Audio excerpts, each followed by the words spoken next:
Hello, people already here. Jeez. Oh, who wants? You say you want a katana, makes me want another. I am having to focus for a moment. So today is the ever exciting, I believe this is the third oiling for this tool. Side note, or at least a ramble for a moment. Linseed oil, or at least raw linseed oil, it's roughly 30 days in between for a full drying and curing. And as there's a tremendous amount of surface area on this tool, it's just nice to give it a really light coat because every bit of it has to be removed afterwards.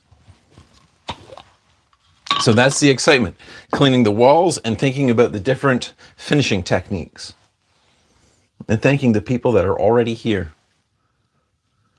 So linseed oil creates a polymer chain, I think it is, which is really nice in the sense of once it gets in between the steel plates and binds and connects together, it makes the whole system more connected, which I don't really have to explain is kind of a good thing, as it's meant to bash things around at times.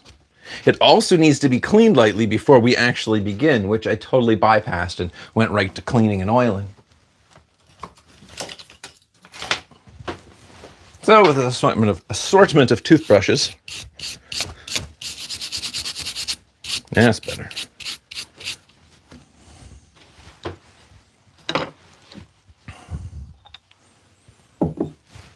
So this is raw neat's foot oil, and my only objective is to get the lightest coating on it and then just slowly wait. At certain points it will absorb and it just loses its gloss, and within those moments you just fill that gloss back in again.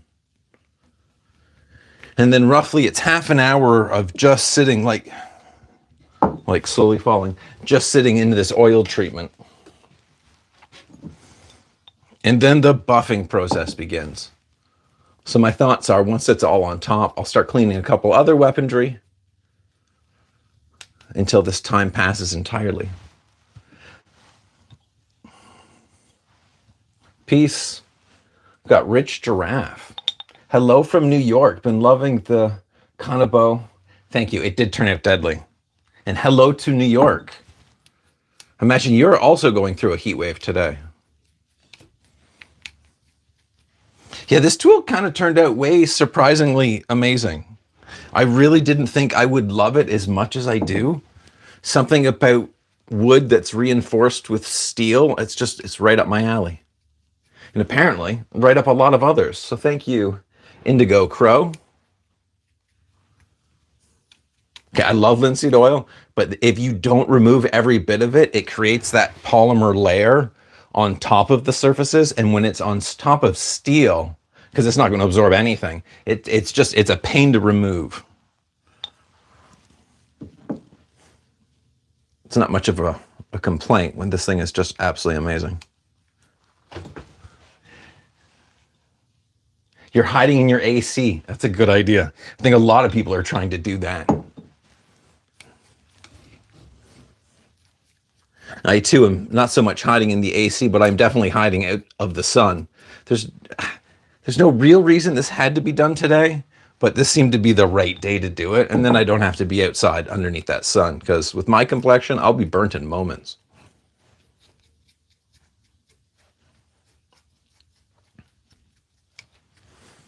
And I feel I have to do like a small PSA. If you're ever using raw linseed oil, when you wipe it up, you fill cloths, and when you let them dry, you have to open them up and let them air dry open.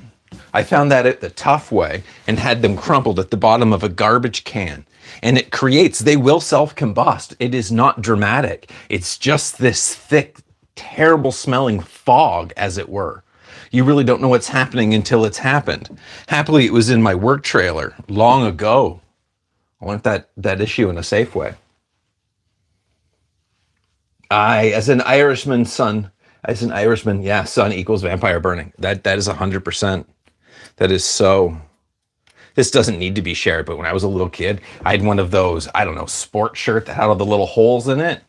Yeah, I took it off that evening, and I was your own connect the dots of bright red. We do not do the sun well. I do like the cold.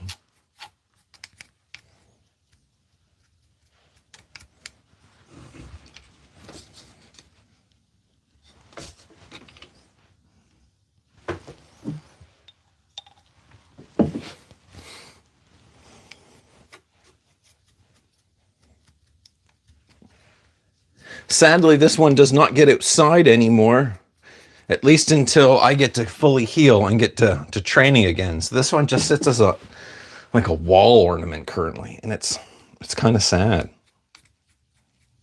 But it does give the option of this being finished properly and drying inside, because this now needs roughly 30 days before it's dry.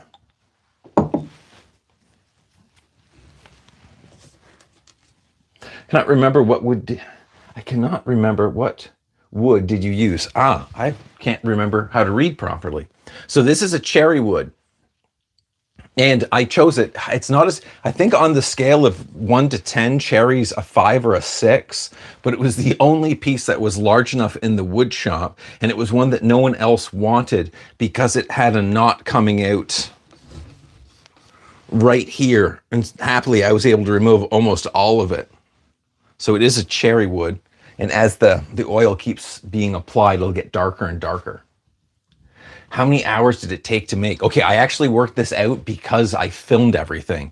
So if I did 40-hour work weeks, I had 6 weeks of just construction on top of another, it was 2 months, 4, 6, yeah, and with another 2 weeks of just miscellaneous of like cutting charcoal and setting up tools. So all in all, 2 months, 8 weeks of 40-hour weeks to make this. I think I could make it a little quicker in places, but specifically, I'm describing and also defending my point. This steel was really tough to forge, and it did not go quickly. If it was a lighter carbon, I think I could have taken about 20 hours off of that. Like half a week is substantial.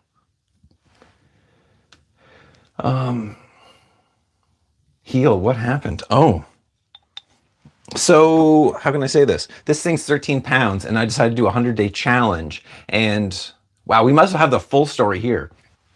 So a 100-day challenge, and by day 7 mark, I was really able to start getting the swing of things. Oh, that's terrible. I was getting 100 swings in with this each day under full control. And that all went really well.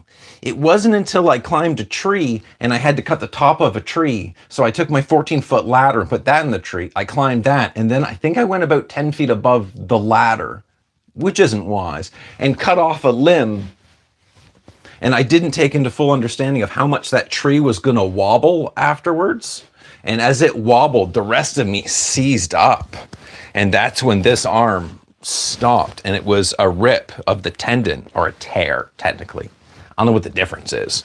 So it meant that this limb had 3 months of healing before it's allowed to even have light exercise. And that's all thanks to this wonderful tool, which, side note, I did that damage because I fractured this limb years ago, and I kind of lost use of those muscles.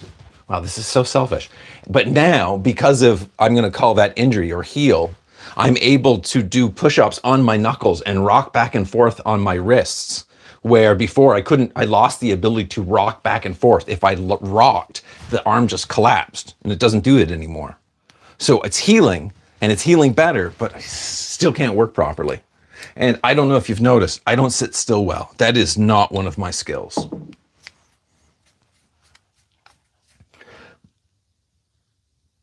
Oh, you've got a Kanabo project out of white ash. You found some cracks. If they're drying cracks, you're probably fine. White ash, like ash, that is my favorite wood to carve. And the strength, I think that's like a 7 or an 8 on the scale. I think you'll be fine. And if you're going to armor plate it, you're even better off. Really what the wood becomes is the grain line just for your handle portion is going to supply all you that strength, all of that strength. And the steel will reinforce any of those cracks. But ash will dry through it cracks, just depending on its process. So yeah, best of luck, but I think you're fine. Also, linseed oil, just keep covering it in linseed oil.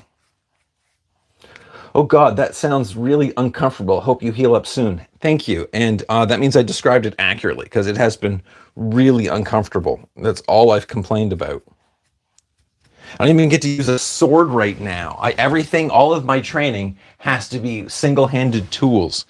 And I like heavy stuff. So, oh, it's such a wine. Last year, I sliced my hand clear open. So this is pretty great in comparison.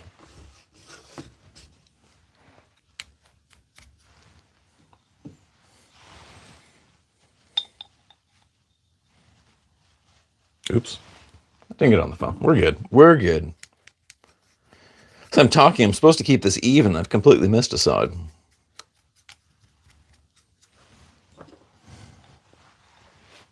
In essence, it's the world's smallest brush. But I don't want to coat it too much. I've done that before, and if you don't get every bit of it off...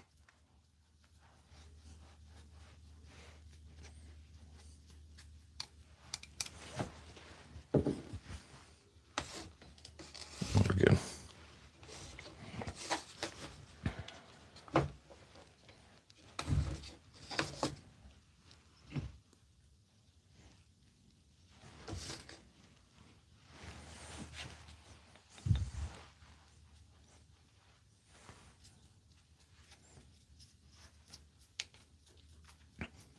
So as this is a finishing project, I'm putting just raw linseed oil with no thinner base. If this were to cover an armor or something antique, you'd want a thinner applied to it so the oil is even. Oh my God, repeating myself over and over. Thinner. But the benefit to having thin is you don't have to be as overwhelmed by the polishing process. And in some cases, you don't want to, specifically antiques. If the antiques are so old, you don't want to go through that polishing process. You want just the brush to touch it and be done with it after that. And by having it thinned out, I like a mineral oil. Some people say like a turpentine, mineral spirits. Some people like the turpentine, but it just smells too much for me. But it's really nice because you don't have that worry of that you've pooled it in places. And again, if it's steel, with that extra thin, the oil is so much thinner. It gets into all the small little nooks and crannies and will even cover the screws and such. Mostly linseed oil. I always say linseed oil, but I'm biased. I really like linseed oil. Tung oil is also used mostly for antiques, but for a lot of this wood. Oh, I've lost a few. Ouch. Oh God, yeah, dangerous craft, totally. But if it's not dangerous, where's the fun in it? How long did it take to get your shop set up? I'm looking to do some small scale blacksmithing in the future. Ooh, fun. So like, you don't need a full shop for small scale forging. If you just have your forge set up, that takes no time at all. Like that's a day's worth of, unless you're building it, that's a day's worth of work. It just depends on how much space you can actually dedicate to your forge. But I'm a big fan of just starting. If you're not sure, just give yourself enough space somewhere where you can heat steel up and preferably be in the dark. You can be outside, but the sun is going to really mess with your interpretation. Specifically, so if you're thinking of this steel is the same as this steel. It's got a high carbon content, but it's really, really dense and it's hard to work. So it needs to be red hot. Not just a statement. If it's got just that little bit of loss of color, they'll give the hammer a lot more bounce back, but I'll have much more of a chance of it cracking. So when I was forging this, I've got all the blinds drawn inside the forge so I can read the colors, because I can pull this out with the windows open and it looks as if it's continually red. But if I put it in the dark, I can realize that the tip is just slightly different, which can crack and ruin an entire process. So I guess that's just my rant of, when setting up a forge, set it up in such a case that you can remove all of the light from your surrounding area. And you'll have a better time because you'll be able to judge where and where you can't hit the steel. What Oni using that beauty? Oh, what's Oni using that beauty? I guess hopefully I'm the Oni using this beauty. Or at least I'll get strong enough to be considered so. Because I'm still at the swinging portion. which I've noticed in my shorts. I've really done a misservice to understand the representation of how this thing would really be used. Because I'm not even strong enough to really swing this around with much control. It's still spinning me around. I am still at the stage of being able to move it in control. So if I've understood that statement correctly, I hope to be the Oni that is able to use this thing. Won't raw linseed oil get gummy on the steel if not wiped correct? Correct. Yeah, 100%. If it is not wiped correctly, it will get gummy and goopy, and it is a pain to remove. That may be why I decided to come and do a live on YouTube with this, because there's no excuse for me to run away. I have to go over every single detail. Because, yeah, gummy, you know the surface, but we've also know like gummy is not the same. Like gummy does not do it justice. We can see on the lid here. See that is just tiny layers of linseed oil, and that's why it's so strong. It creates that polymer layer, and it just connects everything. Though, because of that, okay, one thing to say another thing. I can't wipe inside, and that's what I'm really relying on. I'm keeping it vertical so the oil can fall underneath the steel, specifically when I get to the cap. Because in essence, I kind of want to use that as a, what do you want, like a glue, like an adhesive. Slowly let it fill into that area and dry and keep building those polymer layers.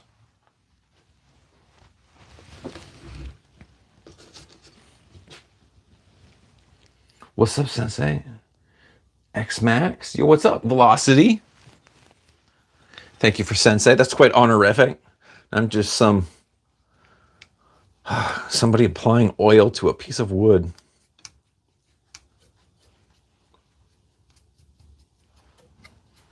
I'm going to cheat for the next section, though, and just hang it up. Then it's still in frame. So I hope everyone is surviving the heat wave well, if you're in one of those areas that is getting a heat wave. Okay, next section. And then 30 minutes to dry.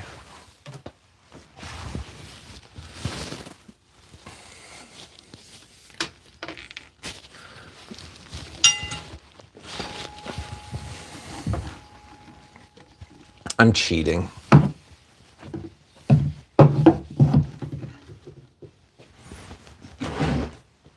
Also, I get the benefit that all of the oil will slowly run down and fill in all these steel cavities. Someone's from Dallas? Okay, that's crazy. You're definitely in a heat wave right now. Velocity? Yeah, it is sick. Oh, I wish I could like just pass this around virtually, because to be able to actually hold it tells such a different story. It's as if it possesses you. Dallas is always. Yeah, Dallas is always. You don't have a choice there, do you? But you've also probably got the means to deal with it, I hope. And NGL. I gotta learn acronyms. I bet that thing could really mess someone or something up. Yeah, it messes everything up. I put it against a coconut, and it didn't. Everything that it's destroyed so far, you can't feel in the handle. That I broke the table, and no, the staff just does its own thing. I think in real life situation, if you're in front of this, yeah, there's no mass that's stopping this going through. What I thought was really cool and did not see coming here, that if you were to take like a tetsubo that just got flat surfaces and let's say hit a giant watermelon, and if you get just on the side of that watermelon, the melon, if it has enough strength, can move aside, specifically a coconut. It could just jump out of the way because you didn't have that perfect hit. But with something with spikes, you can go off center quite a bit. And as that first impact happens, the spikes almost hold the target in place, allowing the rest of that momentum to travel through. It's mean. It's mean in a beautiful way, but it's mean. It's hot. Yeah, it is hot. Thank you, old Joe. Oh, the crocheting sailor. Yeah, I'm familiar with that. Oh, symbol? Your channel's logo? You know what I'm saying. Someone knows what I'm saying. I don't know what I'm saying. I always look forward to any of your posts, and I had one question. You're too kind. But how would you recommend getting into foraging in general?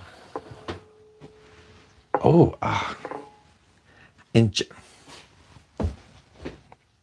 geez, honestly, I would, as I stutter through it, everything for me is just start. You won't know until you begin. If you can just get a propane tank with a torch, you can start moving small pieces of steel. You just have to have an anvil that's able to move it on.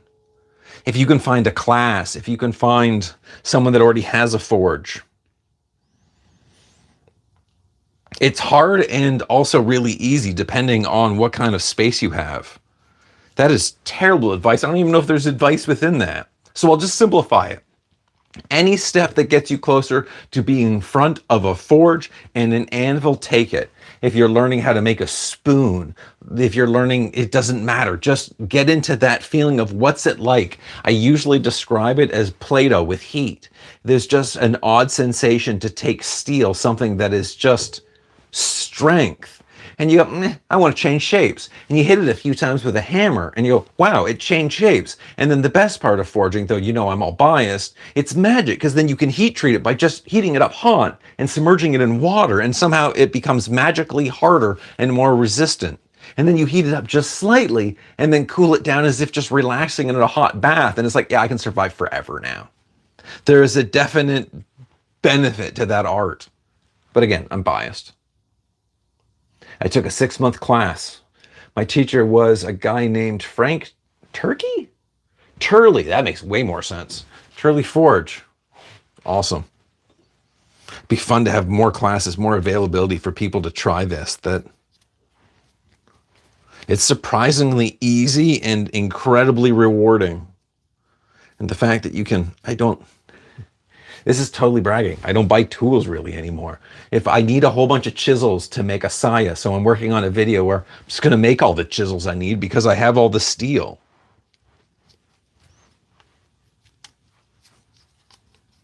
That, and I can't find these chisels anywhere. I'd still make them. It is a real art. And is it dying? I think at least right now we're getting quite a resurgence. There's a lot more people now than there was 20 years ago. But for people actually needing these things, I guess that's just a matter of perspective. I guess I'm biased. I'm biased in everything, of course.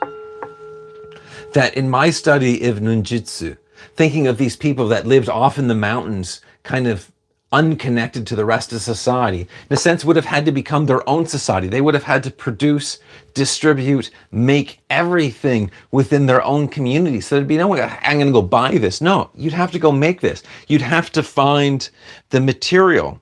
And as an inspiration, as a maker, it's like I never get an excuse. Well, if they could do it, and I have all this modern material, all this modern equipment, I have absolutely no excuses why I can't attempt that same build.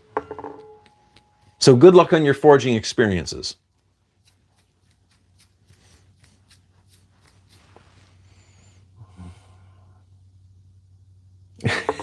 Thank you. Making your own tools does give you bragging rights. I like that. It seems gauche, but yeah. It seems good, but my carving knives, I've put away all of the carving knives that I had once purchased. And I get it. When you make a carving knife for the public, you don't want to temper it as brittle because they're easier to break. But when you temper your knives more brittle, they hold that much sharper of an edge for that much longer. So yeah, they're way more dangerous, but they're way more fun. And they make carving so much more enjoyable.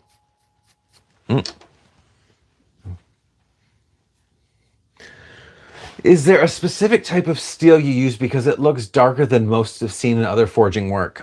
Okay, so 2 parts then. Yeah, I use a ton of different steels. When it comes to why this stuff looks darker, mine's a charcoal forge, so it's slowly putting charcoal into the steel every time it heats up. On top of that, after the forging, it only gets covered with a wire brush. I don't file any of this. You can see the difference between this black and this quite shiny silver. So because of that stage, it stays shiny.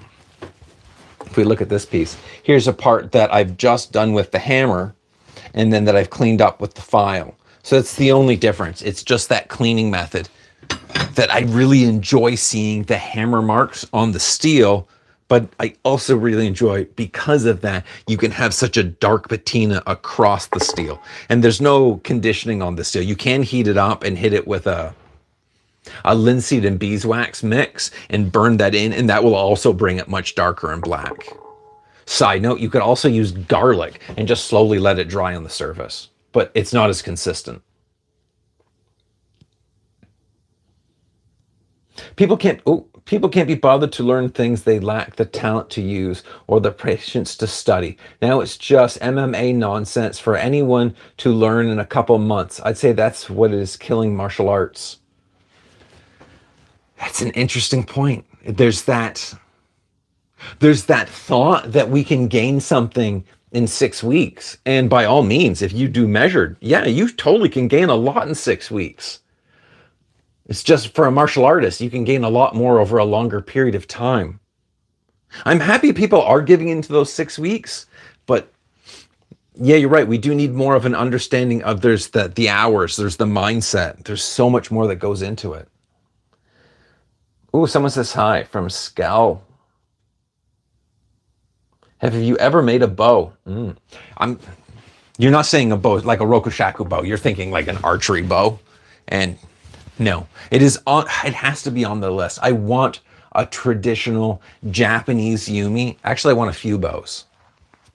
But I want a traditional Japanese yumi, and I should really study. You know, I'm going to take that. I will work towards making a bow, because right now I have a very modern bow, and it's gorgeous, but I don't like using it because it's just so modern.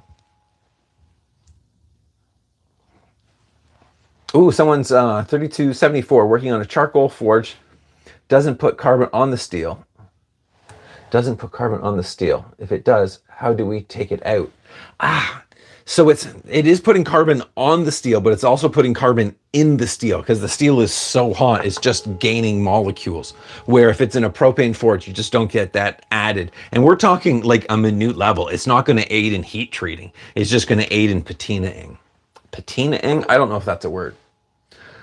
Oh, that's killer. Have you noticed a difference in strength and conditioning since you've been training with the Kanabo? Though I only got a small amount of time in this, yes. That's just, my sword is so much lighter. But it seems that my hammer blows are more accurate. And it's more of the minutia. That's a terrible way of explaining it. That you can grow your biceps and your forearms and it's a noticeable difference in size. But somehow this is what I'm noticing in change, is my accuracy of doing or working with the other tools. It's honestly like working with a training partner. It's constantly trying to throw you off balance. And if your balance is at all, even slightly out of control, it takes it from you. So yeah, that's a long way of answering. I've noticed a lot of changes. Strength being just one of them.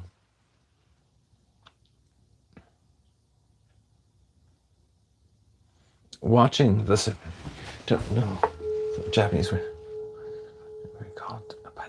Fun, right? We have the tools all around the world. All of us humans are exactly the same when it comes to, well, destroying other humans.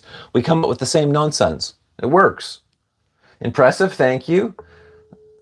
Blades and more, thank you. Patinizing, now, bow now. Okay, we'll work on a bow.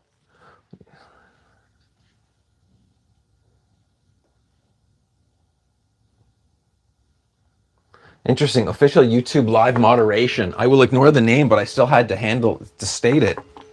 What? I feel that's like a loaded question. What is this ridiculous thing hanging? Can it really be considered a weapon at almost 14 pounds now? And I do make the argument, it is a weapon. It's totally devastating as a weapon. How it would be employed would be of each user. I think the majority would be much smaller. If I wanted to go onto the battlefield realistically, I would love a tool like this, but I'd want it smaller. My true belief is this is not so much an intimidation tool, which it is, but as a training tool. As I said earlier, it feels like I'm working with a training partner. It shows me all of my weaknesses. I think a tool like this is really to expose the weaknesses of its user to then apply to the different martial art techniques and tools. I'm a swordsman through and through. That is my specific tool. I love that tool. And this thing is only making me stronger with it.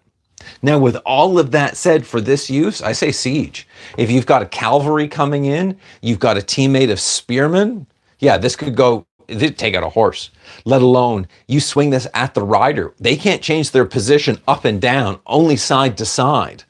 There's just so much momentum. You could take out a horse's leg, let alone taking out a human. I think this is about creating openings. There's also a technique about the grass cutting sword. The idea is it's a sword that has a large cutting area. And the idea is it makes people move. It makes people show an opening. And somehow I feel, though I have a lot more hours to work with this is a tool along those lines, that it's about creating openings that your teammates could then take advantage of. I can't see this just being a sole tool, unless you truly are a demon and you have no problem handling this weight, and then everyone's in trouble. Once this 14 pounds tip heavy tool starts moving, nothing's stopping it. It just does not care.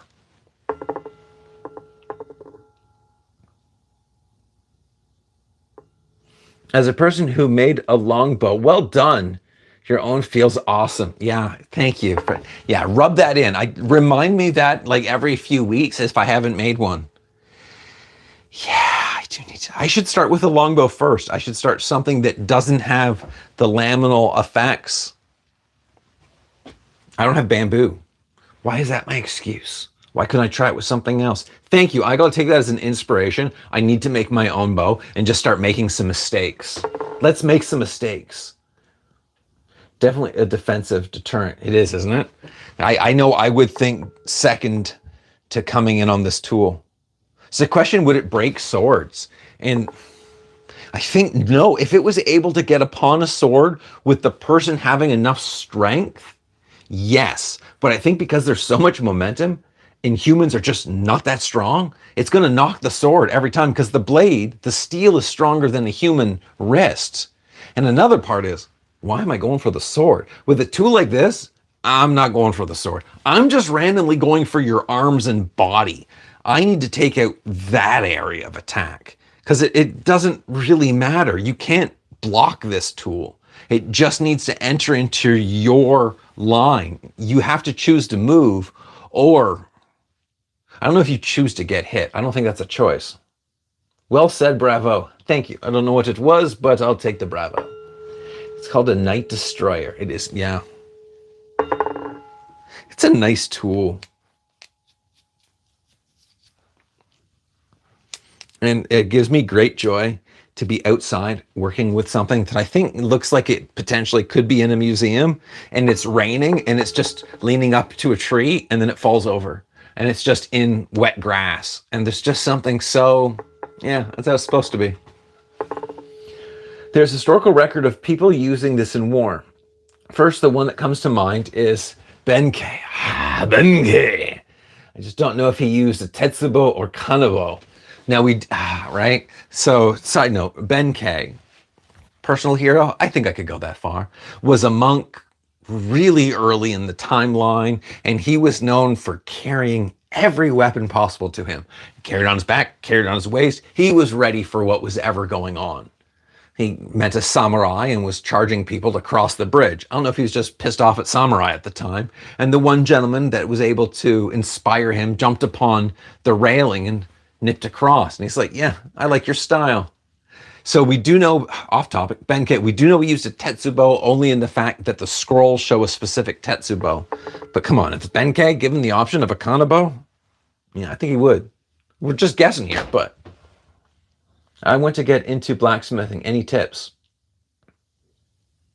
Start. Always start. Any tips? It depends, like I started off with my vise. I've had my vise since I was 13, and a propane torch. And I would do the vise up really tight and use the back of the vise and use a propane torch to heat up small bits of steel that I could slowly manipulate and learn how it works. I guess side note, okay, for this round, I will suggest playing with Play-Doh or whatever the off-brand dough is. That hot steel works just like Play-Doh. It's just hotter.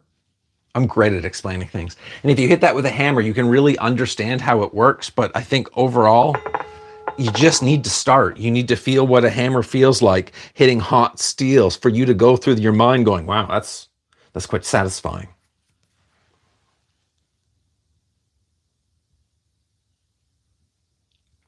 Oh, I like questions. And thank you to, I'm not too sure, that'll come up in a moment, I think. Can I hit that now? Thank you, Build Baker. Thank you. My channel is very cool. And you didn't say very cool. I added that myself because, yes, I am enjoying myself. I have a question I don't think I've ever seen the answer. How did you pick your camo and what you use for your channel profile? Your camo. Oh, like my mom? Like my back symbol? I hope that's what you mean because that's what I'm going to answer. No, I've never answered that. I am working on a video of why I've chosen that, but for some reason I need fire in that video. So everything is based on the 9 directions that I don't, how can I not have one? It's on my back. I bet it's on my back. 9 directions, which means, so to ramble for a moment, this is in essence 9 directions philosophy. That in every application of pretty much anything that happens to you, have multiples of 9 to choose from. So if someone is a swordsman coming at you, they can come at you and cut in any of the 9 directions. They can stab, they can cut, they can then move in any of the 9 directions, which means as the defender, I too can cut in the 9 directions and I can move in the 9 directions. And when you translate that, it means moving in all directions. And there's a lot of ands. Being able to adapt to change, I think everyone has an issue with it. Me specifically, yes. I don't like change. It's about practicing and being able to move and change at a moment's notice. So that's how I came to choose the Mon, is that I wanted that representation of all directions, of being that aware, allowing me to be calm, going, I know I have options. If you could spin a swing like a tornado, you could, thank you for all the hearts, you could probably hold off a group surrounding you. Yes. Right, that timing. That timing is just everything. I feel, as that said, there's the Demon's Embrace from, I'm not too sure what game at this point, but the Demon's Embrace is a technique that I want to explore larger because it helps with this tool because of that exactly. As you swing around, you can keep people out, but because there's that timing of that swing, it gives them the option to come in at certain times. And that Demon's Embrace really has inspired me of getting prepared, because as an opponent, that's exactly, I have to wait for those moments to enter into the attack. So how can I still use this tool and employ with them changing the game plan? Yeah, spinning is I feel that's where this will get its most reward, but it's also kind of the hardest space to be, just strength-wise.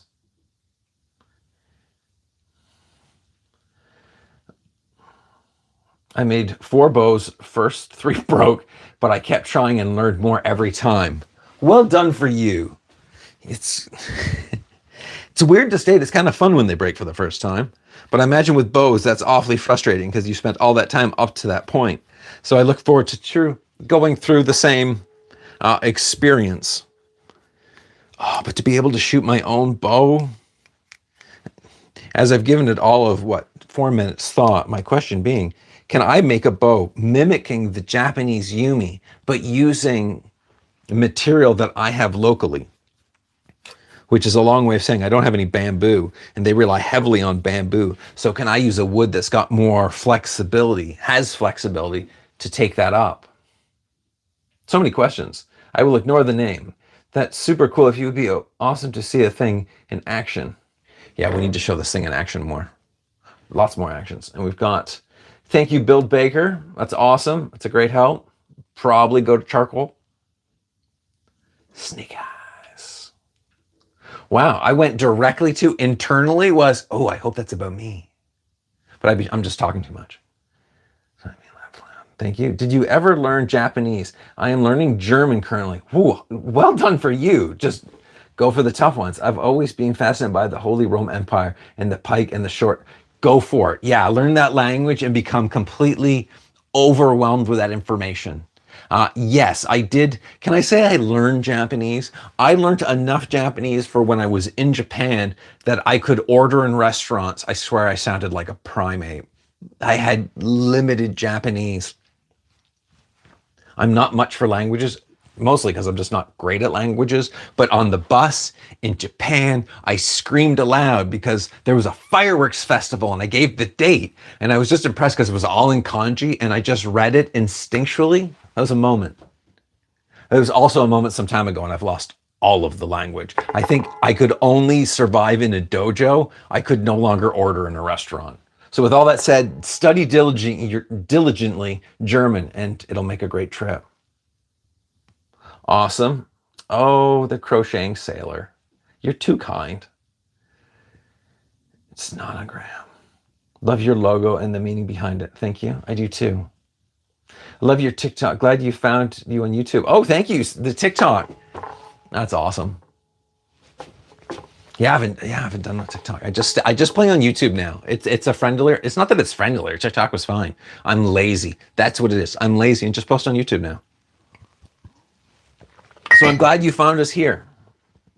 I first saw this weapon in the game on Onimusha, PlayStation 2 years ago. And it was wielded by an Oni, like you said. Yeah.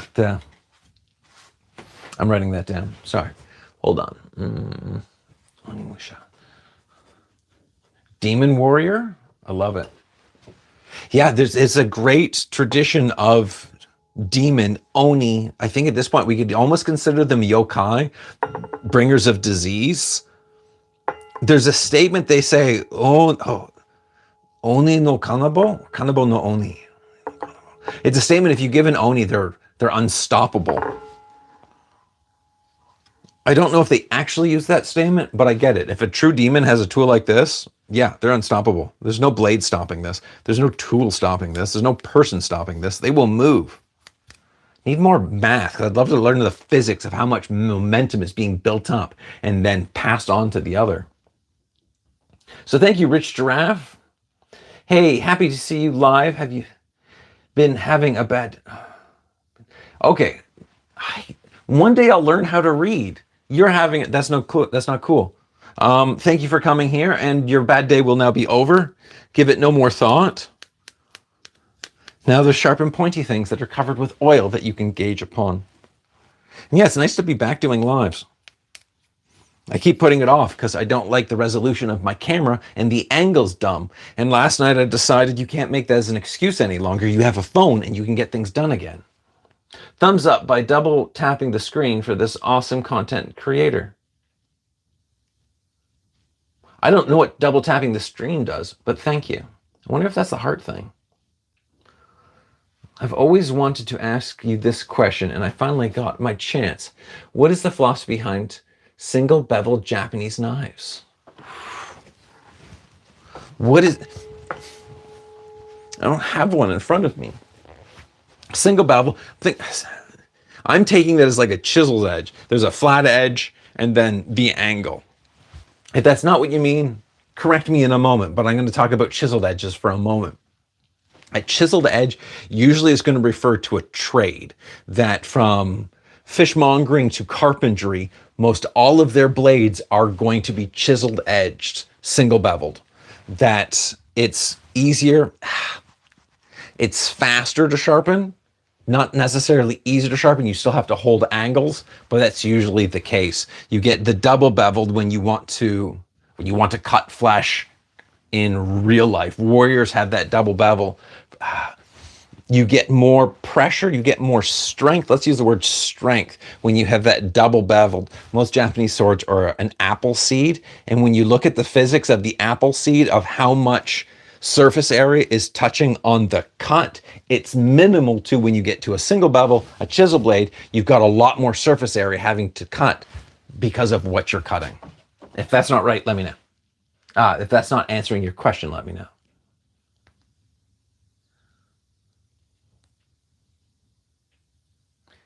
It's a good game, you'll like it. Oh, it's a good game, you'll like it.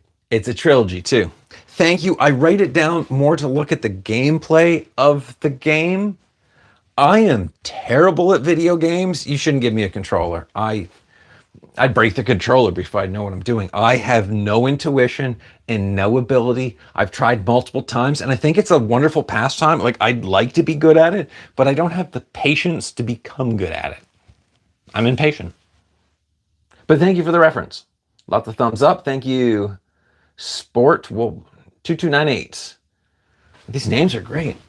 It's all right. I'm happy to see you just don't mind the camera on the angles. Awesome. We've got weird angles today. I mean, what's going on? Hey, Death DS Key. What's going on? We are slowly polymerizing a bunch of raw linseed oil on this Kanabo so it can't take in water and won't rust. And the biggest part, I guess the largest part of what today is the, can we see this from here? There's the cap down at the bottom. And the idea is that I can get oil pushed into the cap, and as it dries, it goes, it's an adhesive, and it means all of the furniture stays perfectly in place. Caveat, when I do this again, I want to do something very different. I've learned recently that for katana, for the little horn bits, why don't I show? I can't just use words. That here, there's horn, and traditionally you'd use a lacquer that's thinned as that adhesive. So it's like, I didn't think of that. When I make these necks, I want to use a lacquer underneath and a lacquer on the steel and apply that so it adheres to the wood, and then I bind all the steel. I feel that means not only it'll have more strength, but it'll age better. It means all of these lines will be perfect because I have to get them perfect, and they're not all perfect. It's fun. I get to read these comments and just assume I understand what I've read, and then I ramble for a moment and then go on to the next one, not at all knowing if I've gotten any of them right. Dude, that looks amazing. Thank you.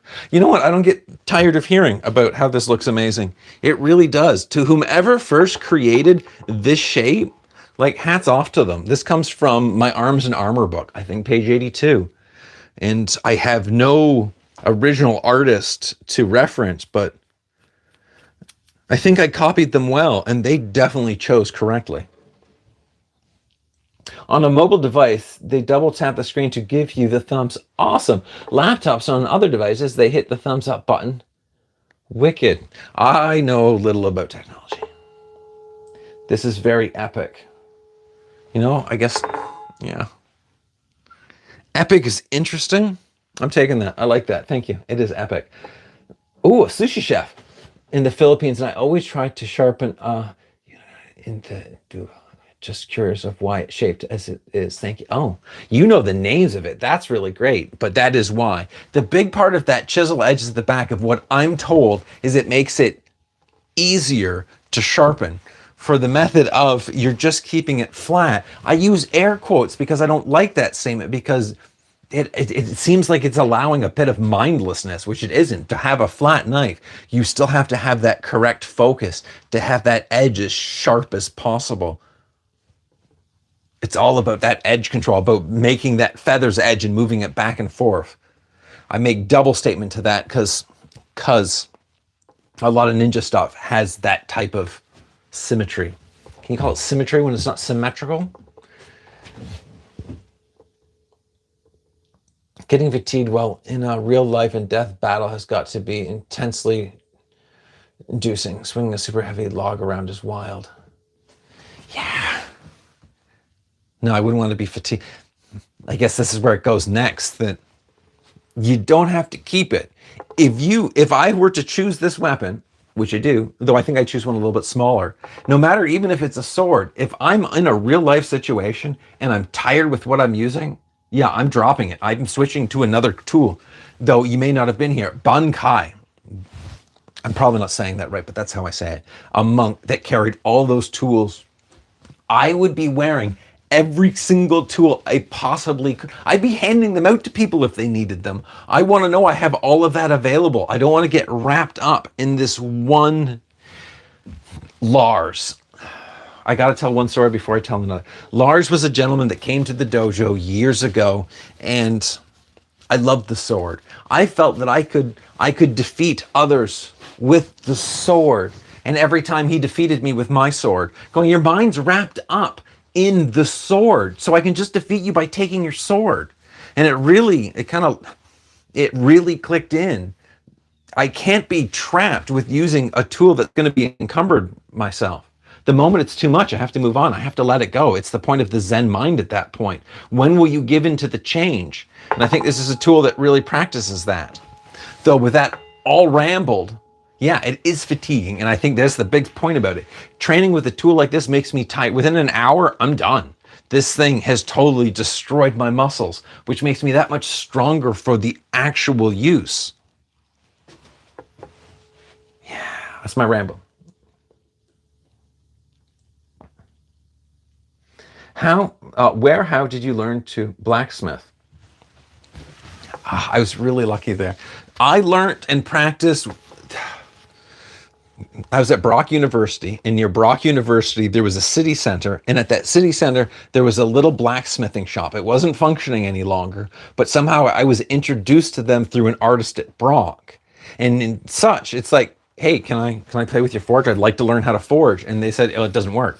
So it's like, well, if I fix it and get it working, could I practice with your forge? And the deal was struck that if I could fix it, I could practice forging. The deal was I had to make nails for anyone that wandered by, which was a really great deal for me, except on Saturdays. You got nothing done on Saturdays. But that's where I originally started to learn how to forge. And then maybe 6 months into playing, actual blacksmiths showed up, and they were interested in what was going on, and they took over the displays, and then I got to learn from them for a while. And really, just since then, as much as I can read and YouTube, watch as many videos, how much you can learn from just watching a smith move. And that's pretty much most of my knowledge. Most of how I learned, apparently I didn't learn how to put sentences together. Use a Sharpie to color in the edges bevel on the chisel edge, especially. Oh, that's smart.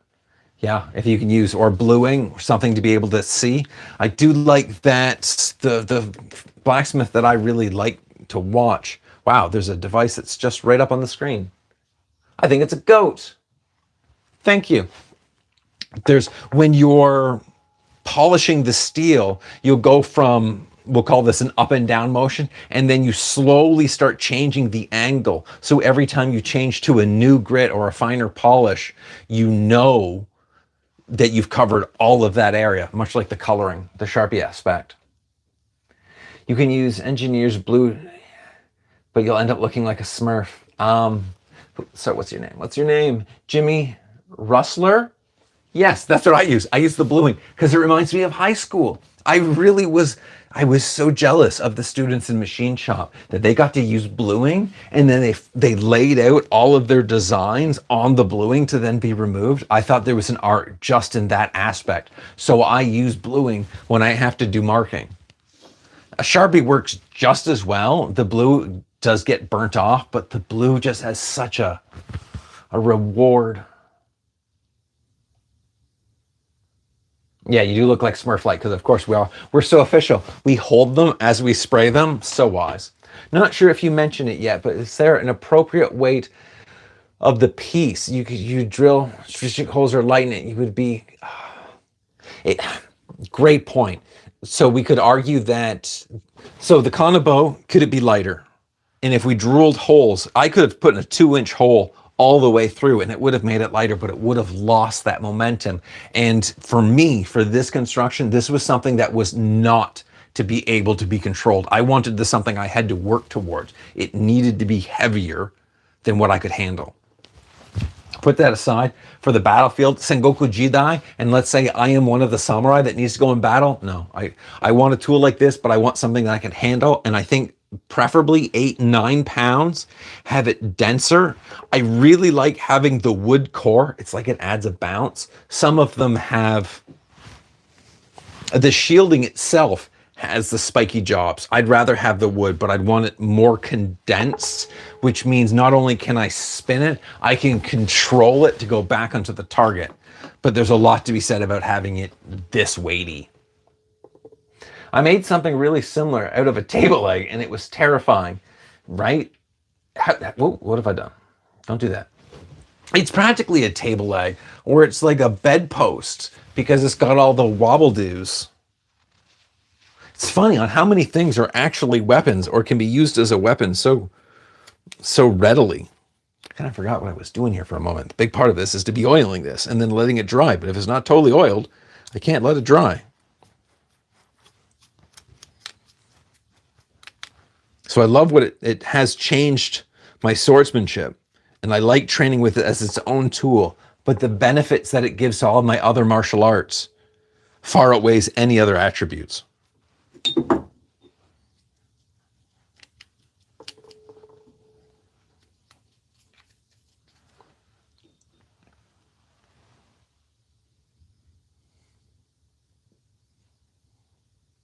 You got to have some serious, strong, and stable shoulders to be able to use this thing without getting injured. Yeah, you sure do. And also, the core, every part of this, you have to have a lot of muscles, but core muscles, because the weight is so far out in the tip, the core has to be always engaged. Oh, it's great.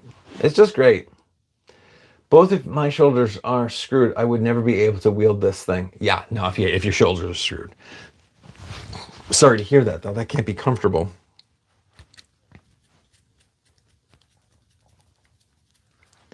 Oh, it does state a fear, though, that with my elbow completely messed up, it's been almost 2 months now. I'm getting close to the 3-month mark. And that fear of, will I be ever able to swing even a sword without pain?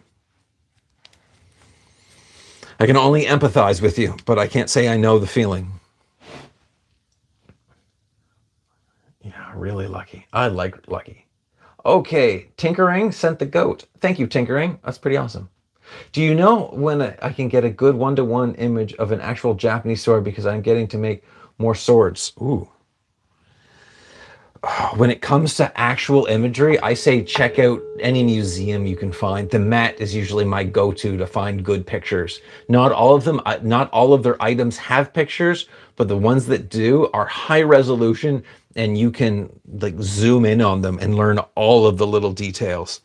Past that, books. Lots and lots of books.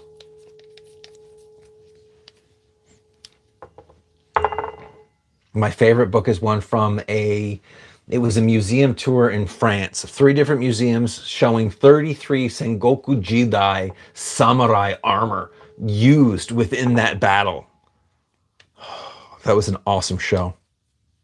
I bought the catalog, the book, whatever goes with it. My favorite picture book still today. My shoulders and neck are screwed up, but I've always been trying to rehabilitate. Keep trying, keep rehabilitating, keep stretch. This may not be considered.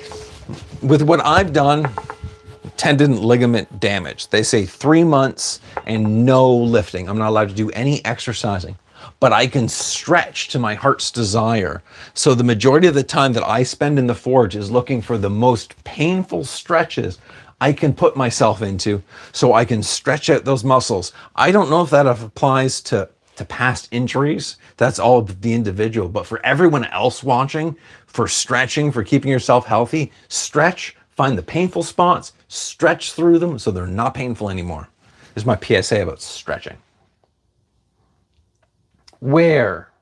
Oh, that's got the little star thing. I'd love to learn to forge, but cities don't allow that. No, they sure don't. Well, let's see my product. He sells bowling knives and farming tools. That's awesome. Yeah, some city centers. I know Montreal has like a forge downtown. That's just one city. Yeah, you gotta find them out. A lot of cities, they don't like really hot places. I'm a machinist, actually. Awesome. So you understand all of this, but from a much more defined point of view, and be well versed in the bluing. Ah, there we go. You love the bluing. I love the smell. Yeah, that's a machinist for you. Yeah, I miss those days in the machine shop. There's something about the smell of steel first thing in the morning. The smell is fantastic. So many people back up on this. For now and then, there are other people in your videos. That what martial arts do they practice? Um, I guess when they're with me, they're always practicing Nimpo. Most likely of past would have been karate. Because come on, that is like one of the best foundations for striking. But when it comes to Nimpo, it's a different rhythm. You did any amazing, amazing job in learning black. I'm picturing a uniform teaching where you put pieces. Yeah, thank you first that I did learn blacksmithing on my own. I think there's the benefit of blacksmithing when you are on your own with steel. You either get it right or you get it wrong. There's really not an in between. And the next station is always just absolute diligence. I know not to stop. You've just got to keep going. You've got to move forward. It helps that I'm kind of overly active and always wanting to make something. Because when you were learning black, there's a lot of failure. As earlier, the gentleman stated that out of his first 4 bows, 3 of them failed. It's like, yep. There's also the thing I will speak of personally with shuko. My first set of shuko that I made, I'm going to go as far to say they were beautiful. They were amazing. And I didn't make anything close to that quality for maybe 4 or 5 shuko next. Every time I made them, they were always worse. And I just always put it to it's the beginner's mind. When you can have that empty mind and go into something completely ignorant and willing to learn, the outcome is always better. But the moment you learn something, you become just that little bit dangerous.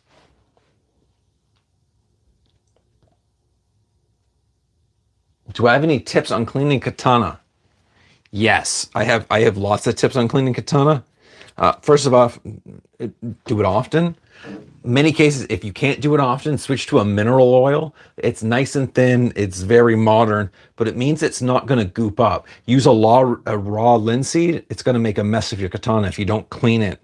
With raw linseed, you'd have to clean it every 2 or 3 days. Past that,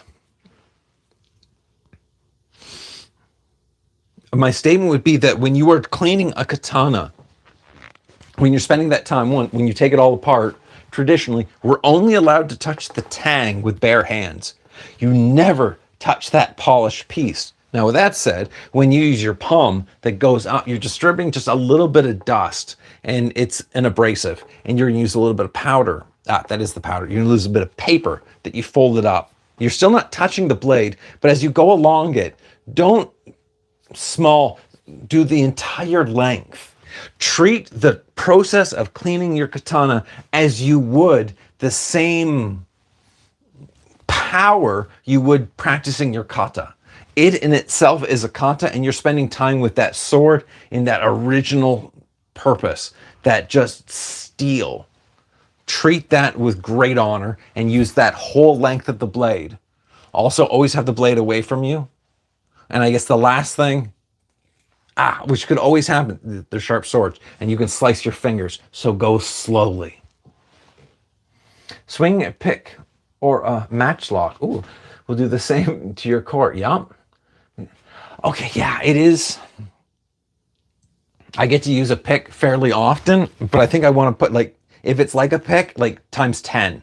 This thing is so crazy tip heavy as a pick is crazy tip heavy. Yeah, it's great advice. I'm glad I'm a lifesaver. Oh, we've got the sailor back. I remember taking metal shop in grade school. I learned a lot in different welding techniques and safety. I made my mom a hammer. I was very proud of it. She used it a lot. It's amazing. Yeah, machine shop. The usefulness of steel. So many uses. And I make it to make bashy things. I saw something that you do over in India with a form of weighted club exercise could be helpful. Yes, my caveat is be careful of any art where the majority of people wear elbow braces. They are using heavy clubs in sustained ways, but that momentum, that control, and specifically with something with teeth that can just rip. Yeah, I've been looking at their videos. They're pretty, I guess my caveat there is I want to train with that movement first, not with something that could just rip me apart. Montreal, really? Yeah. Downtown, well, okay, I'm saying that from past knowledge. but it was like downtown, and it was a certain amount that you could either rent space monthly, like as you were an active blacksmith, or you could take blacksmithing lessons.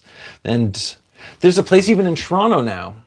There's a few places that are just, they do look for knife throwers. Some of them are blacksmiths as well. I make this statement like I know of one. That doesn't mean they're going to be others, but statistically, there's the chance. Gotta run. Okay, bye, Indigo Crow. Thank you so much. Did you ever look at those weapons from anime people? Oh, yeah, I do. Last stream about a month ago. The one oh! No, I didn't, Tinkering. I went to look them up, but I couldn't. The notes were so filled, I didn't know which one was the actual people recreating the heavy sword. So I never actually got a chance to look at the heavy sword creating. So if you could remind me, that'd be awfully helpful, because today I have my paper right close. How do you feel about reverse grip? I like reverse grip. I put reverse grip, I'm thinking with Kanabo or even with the sword, that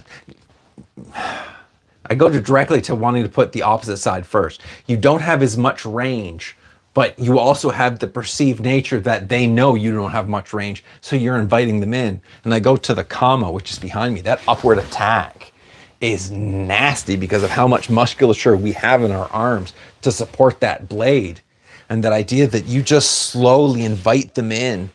Every time you back up just that little bit less. Yeah, I like backhand. And specifically on a tool like this, that shows not only how much strength that you have, but that you have control of those ranges. I put it to the same aspect of fighting someone with a katana that has left hand. Every time that they're going to attack you, they're going to attack you in a way that you didn't think of. Backhand is that same aspect, that martial arts fighting is about deception. And if you can deceive your opponent, you're going to get a lot more benefits. Oh, I want to quote that one. Sorry, excuse me. Slow is smooth, and smooth is fast. You have to learn to be slow and in a hurry. Plus, yeah, make sure you have the first aid on hand, totally, when cleaning your sword and savvy stuff. But to go back to slow is smooth, that's like the best. If you can do something fast, everyone can do something fast. But if you can do something slow, that's when you see like the great martial artists. They go, oh yeah, and they'll slow it right down. It's almost you can control their speed because they're aware of every single motion that they're in control of. And then when they want to move fast, they're faster than everyone else. What's your opinion on umbrellas for a ninja art? I'm assuming you mean just like a regular umbrella and not an umbrella that also has a sword hidden within its shaft. I think everything can be trained as a weapon. A glass bottle, it means I can throw water at you or throw the bottle at you. In each case, to have that time to question all of these items around us. So when it comes to an umbrella, you get multiple advantages. You've got the length advantage, maybe up to 3 feet. And you've got a shock advantage if that can be opened, which means you have a shield advantage that you can hide something. And the advantage is to hide something, you don't necessarily even have to have a backup weapon behind that. You just need to pretend like you have a backup weapon behind that. So 100%.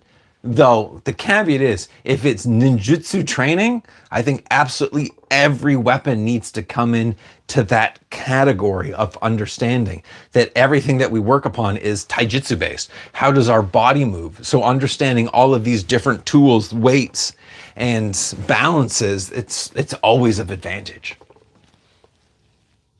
Regarding Nimpo, do you ever get into blow darts or even more obscure ninja arts like needle spitting and throwing like, oh. Okay, so side note, where I live, I can't legally have a blowgun, which is so sad. So no, I don't get into that. What I want to get into is the needle throwing. I've got Shaolin monks that are able to take these needles and throw them with enough force and accuracy to go through glass. I don't know how that's really going to advantage on the larger scale of things, but I do remember reading a story of a samurai that he would keep needles in his collar so he could pull them as needed. That's a great story that it's not going to end, but within all martial arts, if you're looking to create that opening that you can take advantage of, That's it. Bunch of needles coming towards your face. Best channel. Handsome Hobo. Thank you, Handsome. It's nice to have you back again. You made a comment earlier and I was going to go say, thank you, Handsome, but it's like only we're going to get that. So best channel. Thank you. So I mean an umbrella has been engineered to be a ninja tool. Oh. Okay, well then, yes. If it's an engineered ninja tool that is meant to aid in secrecy, come on, like a proper Japanese umbrella. Honestly, the Japanese umbrella is the best already. It's all bamboo and paper and it's just gorgeous and it reduces the heat that comes down, which is relevant during a heat wave. With all the ninja accessories, yeah, totally. Nunchucks are illegal. Yeah, it's weird, isn't it? They don't like us having gravity-fed weapons. It seems strange that most of the weapons that we are not allowed are all very close combat, but then we get free healthcare in essence. So, there's balances. Someone said hi. Thank you, Sam. Handsome Hobo. Canada's, we have some issues, but overall, we're an awesome country. Good reasons why ninjas use shuriken. Yeah. Shuriken are just such a useful, again, as we said, openings. But depending on the type, because there's the sanben, the wheel type shuriken, which, yeah, they're also illegal in Canada, which is really sad. But they're so helpful to making those openings that you can hold that kamae and hold that stance all you want. When you got blades flying at you, you need to move. There's no, you can argue with the blade coming at you all you want. It's either you move from it and then have to chance that next attack, or you take this attack so you can employ your own. And that just doesn't seem wise. My favorite use of needles is in a clan of White Lotus, when the protagonist keeps the needles in his ponytail. White Lotus, that's a modern show, right? That's a great idea. How hidden is that you can keep it in your hair, especially if you have a lot of hair, or like those that have the nails, the acrylic nails, you could shape those in such a way. Oh, what fun. I was looking at a Japanese polearm and saw some very large wooden hammers. Yeah, and they mainly breaching tool where they also used as weaponry. They were also used as weaponry. I think we could put that in the scale of, damn, I don't have anything to use. I got a hammer, I have something to use. That you're not gonna go, oh, I'm gonna ignore that. But putting that aside, yes, I think they're mostly for siege tools, but then I'm gonna make a caveat of just like an unknown question. There's scrolls where you see the troop of samurai going through and they all have these like ashigaru style pole arms. They're incredibly long, like 15, 16 feet. And you'll have the selection of all of the different tools, and the hammer is usually one of them. And you wouldn't have a hammer on such a long end of a pole. So I just always wonder, is that just a statement of that they were coming into war, but not necessarily of that design? That's a long way of saying yes and simultaneously no. But I like the hammer because it's the carpentry tool.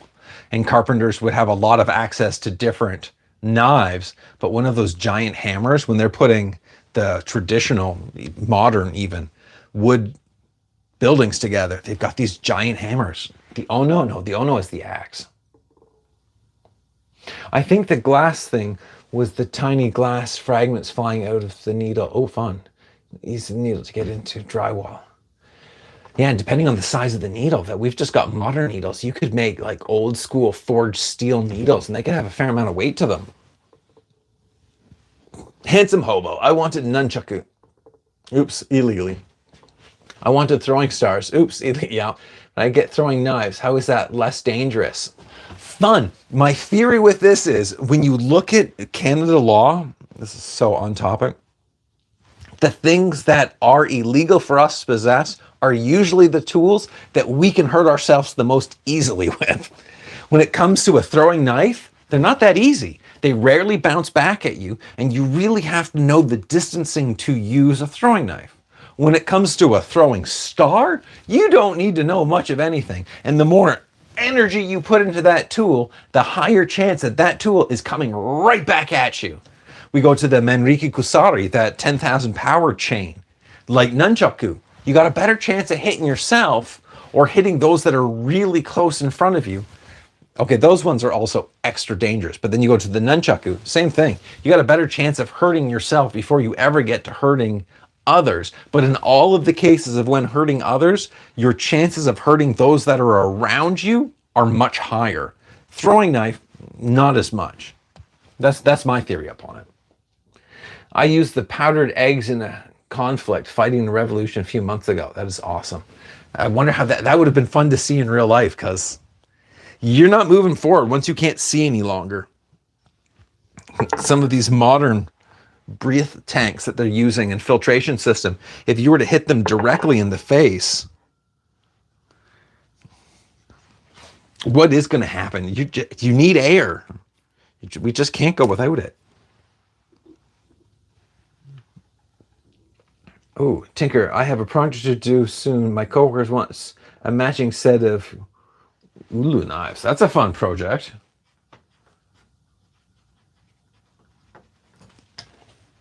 It's fun of you to do it for your coworker as well. I know what those are. Yeah, the little tiny ones that look like a T shape. Yeah, they don't like those little push daggers. Also really easy to hurt people directly around you.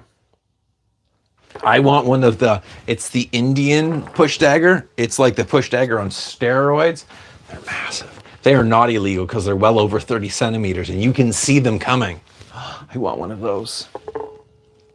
Do you practice jujitsu? One of the essentials for being truly capable of bare hands and hand combat. So I guess technically, yeah, in ninjutsu, like all of the different parts are appropriate. So I'm going to put that as like Teihon Jitsu, Teihoki. Both of those technically count. All of the manipulation of the limbs and the grappling techniques, yeah, you've got to know them. Because if without those, that's a lie. You can still take people's balance and you can control the situation, but when you have that understanding of jiu-jitsu, you're able to fold the skeleton in such a way to guide them along that balance part. So I'm with you. It's an absolute massive portion of it. Just like Daken Taijutsu. If you can't actually hit anything, you've got to know what that sensation is like. 5 Elemental Ninjas feature the umbrella. Rich Giraffe. That sounds like a movie. I hope it is. 5 Elemental Ninjas.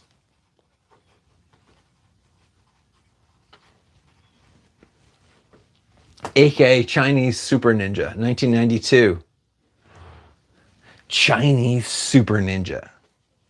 Oh, they had great names. I can't name things to save my life. Okay, I'll check that out. Thank you for that. If nunchu are illegal, are kasurigama also illegal? Yes. So where it comes down to it is you can have the scythe and you can have the chain, but you can't have a weight at the end of that chain. You can have a piece of leather because that piece of leather can't add any momentum and it can't do any damage. But the moment a piece of metal goes on it, that becomes illegal in Canada because it's a gravity-driven tool, and the amount of power that can be generated through those types of stools it's just really dangerous. So we're not allowed them, which is such a shame. As a blacksmith that really focuses on Japan, specifically like shinobi tools, to not be able to make I'm just whining. My life's great. I'm just gonna shut up. It looks cool. But then why are fishing poles allowed? Why are extension cords allowed? Why are belts allowed? Because these ones look very specific weaponry. And we still need to keep our pants up. Yeah, we got problems, but I still take it. You live in Nepal? No. Does Nepal have the same laws? I assume so. That makes sense. Tactical makes a Kanabo issue from when I would get theirs. Oh, interesting. Yeah, not many people make Kanabo these days. Sir, 9 directions. That's a kind wording. Do you think of one of the 6 feet 63 inches, and would you be able to handle a Kanabo weight? Would you see how much force one could generate?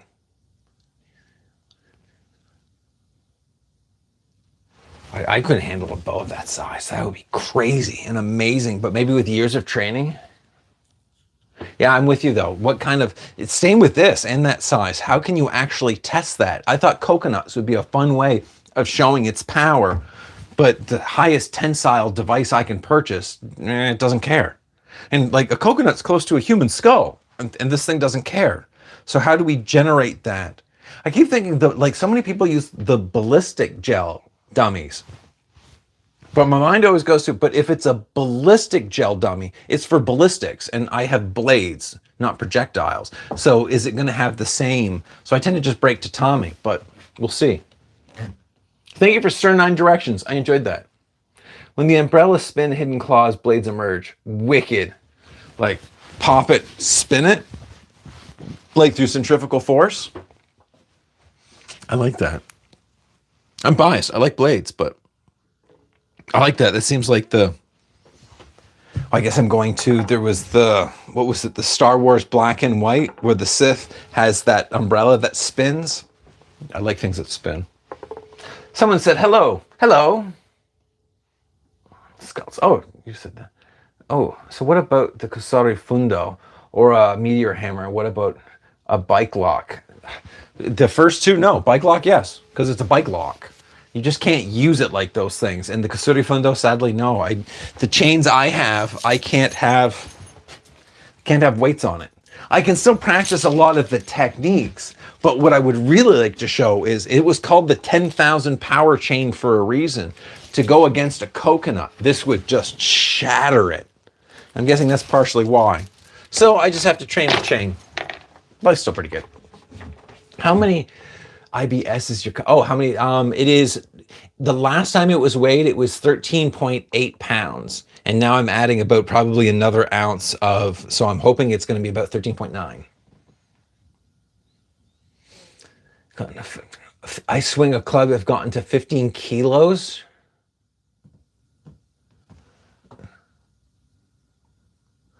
You're swinging something twice the weight of this thing. 30 pounds? I know that is 30 pounds. 15 kilos? You'd handle this like it's nothing. It'd be a joke to you. I was asking another chatter if he lives in Nepal. Okay, honestly, that makes way more sense. I thought you meant me. Though stating that, why would you think I live in Nepal? Does someone actually live in Nepal here? Like, shout out, that's awesome. I think I just made all of the words smaller. I was just asking another chatter. Awesome. I really admire you. Thank you. I wish I could have been your disciple. Oh, you're too kind.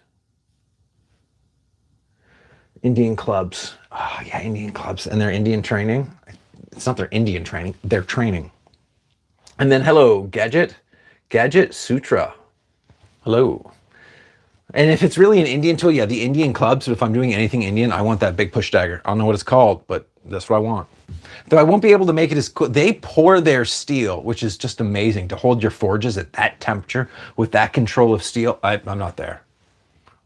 If you want a secret weighted chain, make a dog leash safe on the walk trail if you have a dog. Yeah, totally. But at the same point, I can't. It's like a social statement we've made that I can't make any of these illegal things because then I have one of those illegal things and I would know about it. And really, there's so much I still can choose from. But I feel I also have to make like the statement, none of this goes into public. This goes to a dojo, but I would never walk around with it. That just seems absurd.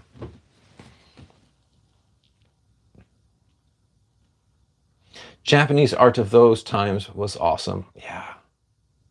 How much does one cost? Yeah, no clue. There's none of these for sale these days, and I wouldn't sell this one. And would I want to put a price tag on 2 months worth of work? Unknown, but their value is immeasurable. Oh, shit. This is alive. Awesome. Love your work. Always love when blunt weapons get some light. Thank you. And it is alive. I do rarely host lives. Would this be considered hosting a live? I'm participating in a live, but I can't say I'm hosting it. But I'm the one yapping.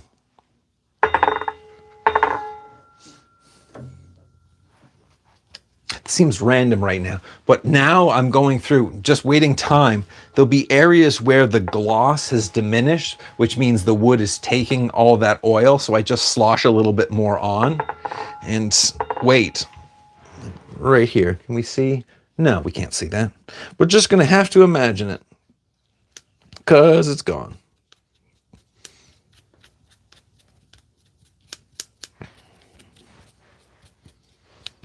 Oh, that's way dry.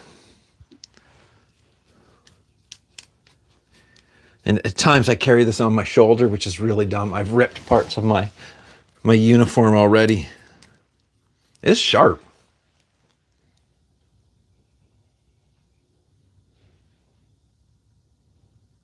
If I were to buy it from you, how much would you sell it for?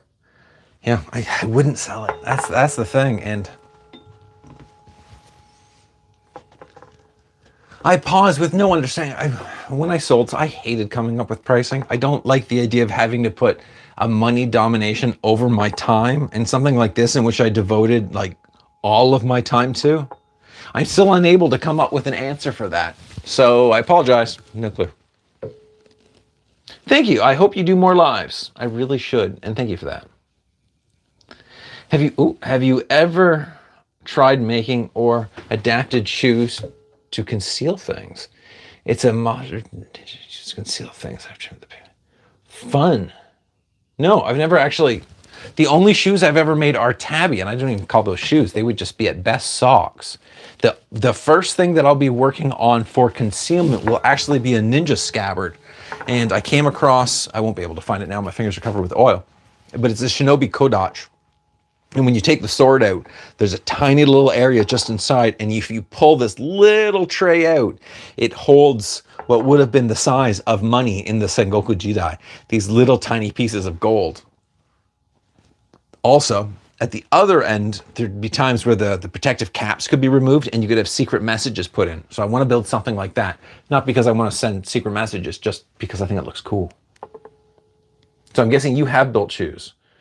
I'm a 10th class student from India, Odishi. Maki, lots of love and respect, and thanks for your teachings. Love for India. God bless. Thank you, from India, and you're practicing the art as well. Humans are great. Keep training. Awesome, and thank you for that. Thank you for being so kind. I've never seen a live stream in vertical video format. This feels odd as someone who typically don't like watch shorts. Well, thank you. Yeah, it is a little odd. I don't normally, the last few I've done horizontally, but I despise the lighting from my camera. And as I've not been able to get the lighting the way that I wanted, I went back to lives on the vertical feed because I can get the lighting I want. I'm so particular. Sir, 9 directions. I'm not going to get enough of that. Another question. What weapon would you take if you need to crawl through a man-sized tunnel? Interesting. I'm going directly like via Kong. Why am I in said man-sized tunnel? And if I'm in said man-sized tunnel, I want something that's going to be, I can't be able to pull it. I'm going right to the push dagger. I think like the Bowie knife, something, or the dagger, something daggerish. If I'm crawling, I'm going to only have so much room, and I want something I can't cut. I'm going to go dagger. If I'm crawling and that's my only action over 3-foot space is a forward thrust, I want something I can feel the space. And maybe even one in each hand. Because if I'm moving maybe 1.5 feet each time on my elbows, I want something in front of me. That's my thought. What's your favorite book? Oh, that's like asking what's the best food at a buffet. What's my favorite book? Oh, no, that's not like asking. I have that answer. My favorite book should be right here. Right here. This one I'll touch, because I'll always touch. That is my favorite book. Second only to Jurassic Park.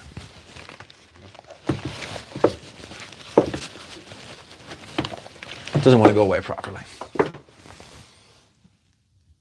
Good luck getting it through customs.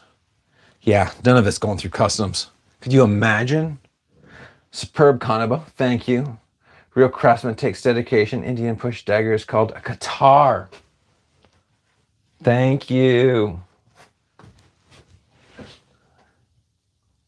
This is that terror called pata. Interesting. Okay, while I've got you here, what do we got?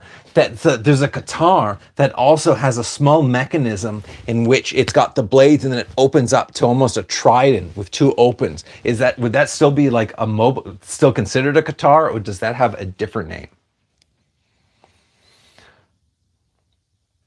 That's fair enough. It looks awesome. It's amazing how much you can get away with when things look awesome. What up, dog? You must have tried to learn Japanese. It's a very difficult language. How far did you go?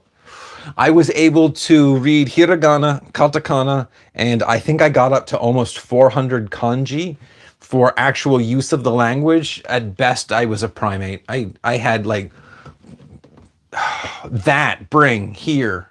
I was terrible, but I could read pretty well. The problem is I didn't know what I was reading, but it sounded like I did.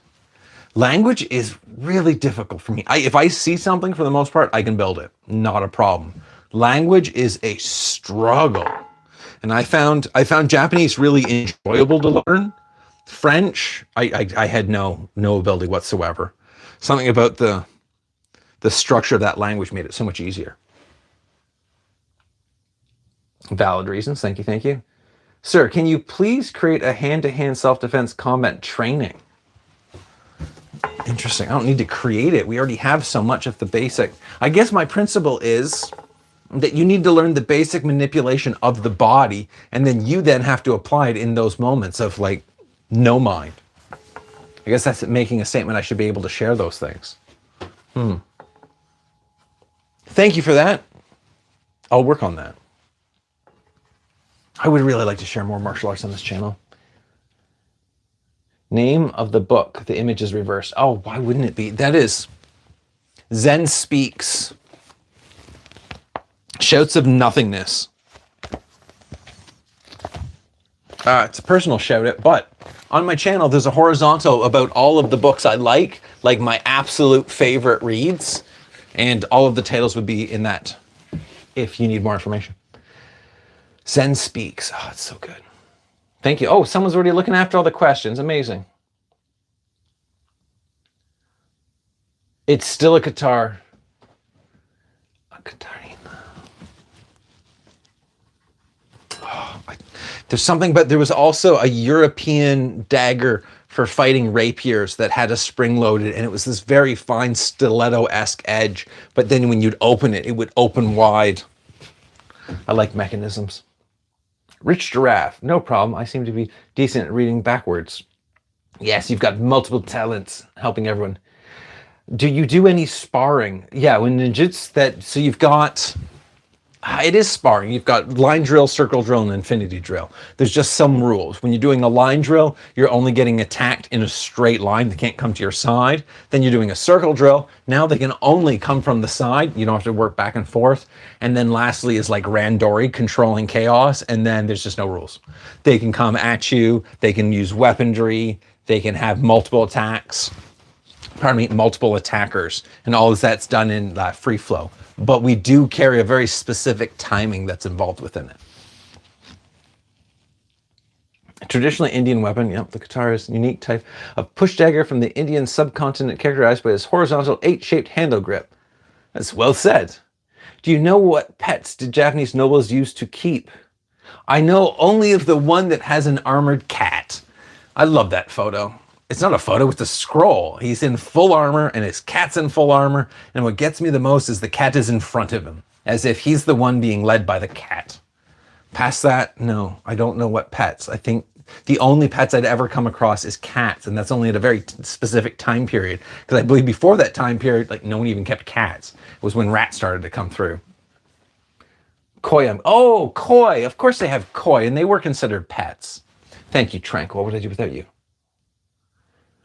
That's a pole arm. Yes, it is.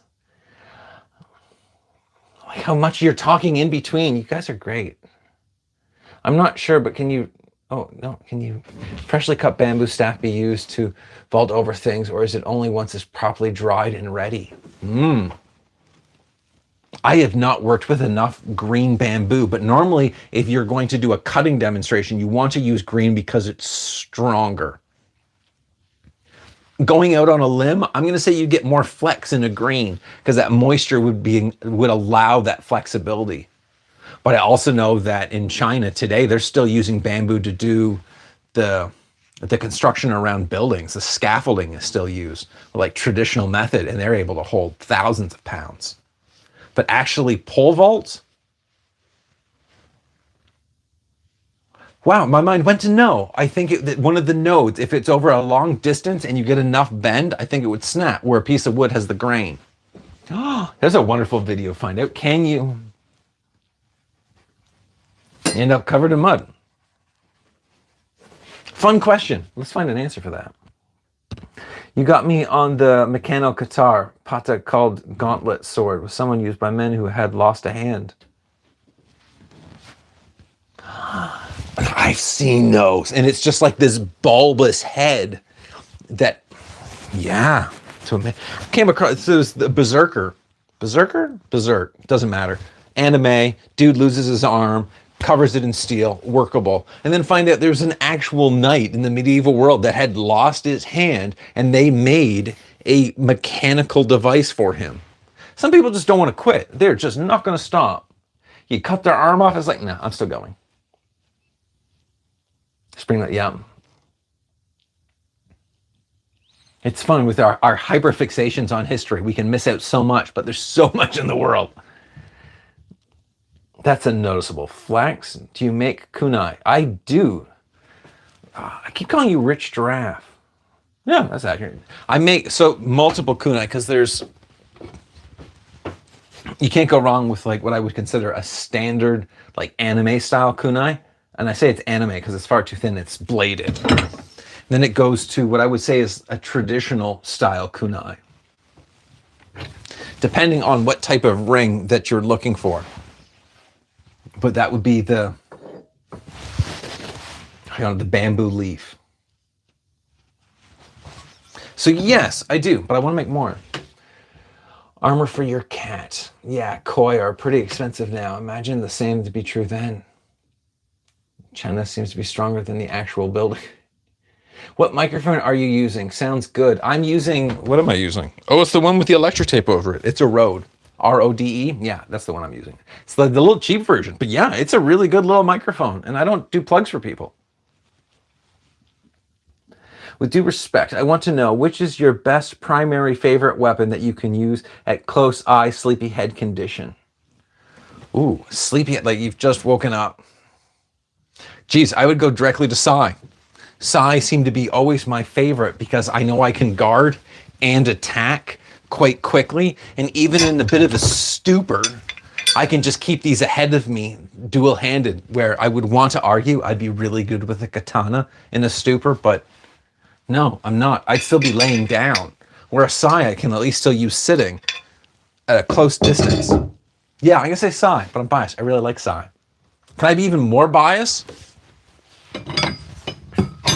The next video that I'm working on is for a new set of Sai, but I want Raphael's Sai from the comic books, because Raphael holds his Sai very specifically, and you can't hold Sai like that.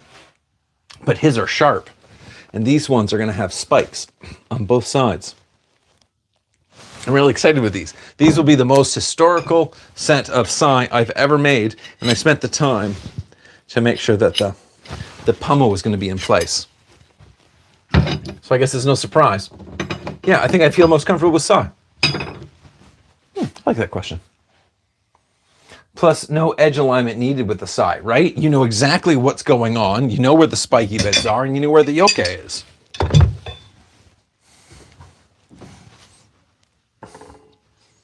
Ooh, I think we're there. That has remained even for at least the last half an hour. So now the time-consuming portion of removing every little bit of this oil so it doesn't go all wonky.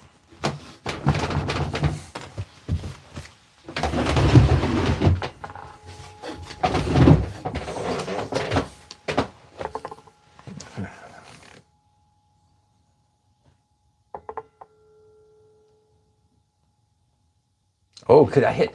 Okay, would you be able to long shot, but would you be able to hit a man's foot with that kunai? I found that you talk, depending on how close they are to me and how accurate I feel, that within 20 feet, I am a rotational thrower. I don't like the no spin method.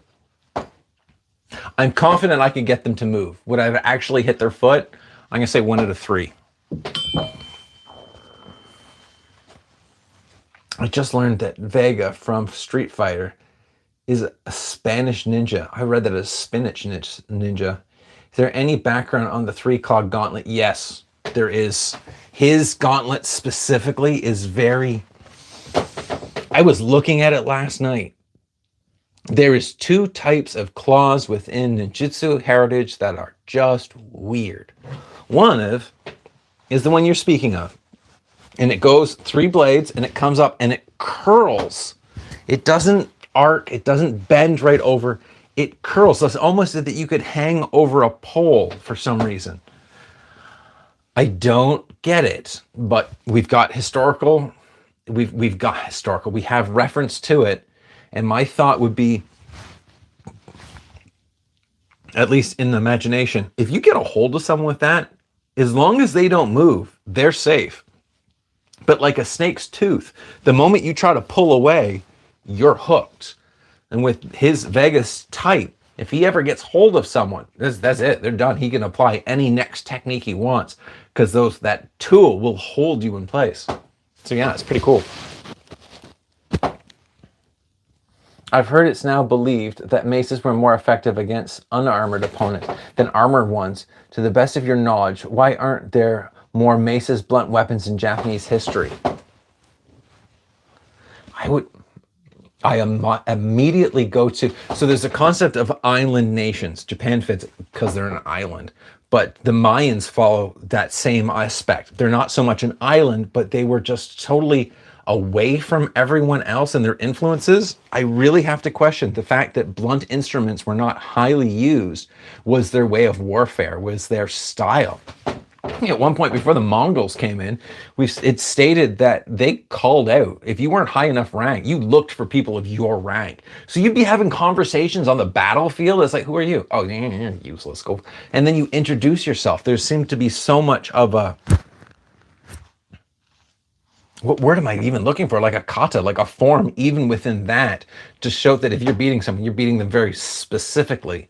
And I think that's why you don't see the mace. You want to have that control. You want to have that. They seem to be very bladed technology. We've got so many different blades to choose from.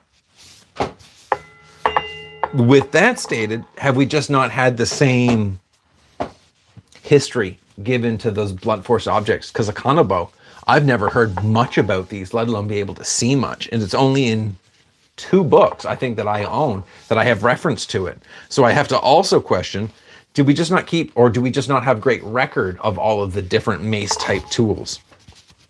Because the more I start digging down this hole, the more like steel fans. There's steel fans that have no opening. They are just blunt force trauma. So maybe there were others.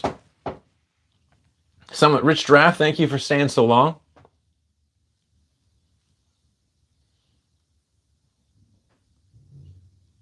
Big Bird is pregnant. Oh, since you like Sai, what's your opinion on Jute? Whew. I think you've got to be really confident with Jute. I like catching swords with like the Shuko, and I feel that's kind of similar. You've got to have that right angle to control. I like them. You can only go after a certain size blade, and I like the fact that a Sai can go over multiple size blades. But yeah, I like Jute. Specifically, there's a double-sided Jute that still had the opening large enough for a blade of a katana, but still has all the furniture. There's still like the actual catcher is a guard in itself and has all the seppa and a very decorative handle. I like them. I like that Edo period. I like that style of going after the swordsmanship. The kata changed so drastically. I like combat axes. Did the Japanese use any type of axes? Yeah, it was called an ono. There's multiple axes. The one that we see the most in scrolls was an ono, and I think as English speaker, you would be saying ono with the size of axe when it's coming towards you. It has a much, like the big hammers, it's a giant axe making you move or cutting you in half. As for like small axes or hatchets, no, I've only ever seen woodworking ones. But my caveat will be for that, I have seen scrolls where they're taking farming implements like scythes and tying them to bow staves. So I feel I have to make a logical jump. If they need weaponry, anything's going to work if they can make it work. We probably see more axes and hatchets.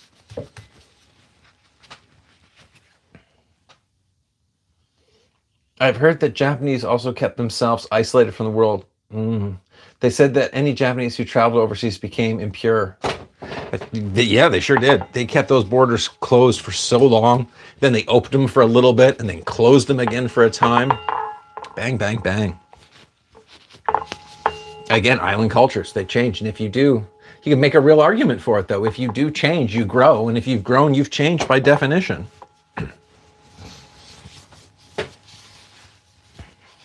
Trade with the outside was banned and then opened up again and then forced open. What would have happened? Just as its own imagination that they were never forced open. And maybe even now in 2026, they decided to remain just to themselves. What would have that society looked like?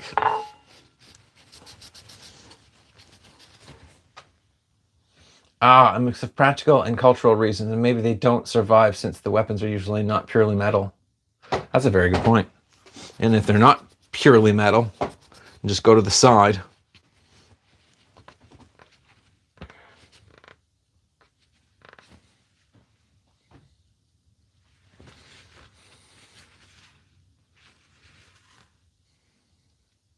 If I had to smuggle a Kanabo into the city, thinking you're going to have, okay, yeah, hide in plain sight. I'm moving fertilizer. That's what I'm doing. There's a cart and it smells and I've got the oldest, nastiest clothes on. I want everyone to see me, but no one wanting to keep their eyes on me. It's like, ugh, I'm not even touching that. I think that'd be my smuggle because I can walk around. But that's giving it like 3 seconds thought. Willie Chuck is a troll. Ignore him. Oh, thank you. I will do so. Is there an instrument? Well, the only instruments I know are musical, and I don't know anything about music. I'd like to learn the flute, but I think like a language, it's just not going to happen. The Bedpost from Hell? That is a great name. I wish I could come up with names like that. Who said that? That was Chris B. Blacksmith. Good name. Bedpost from Hell.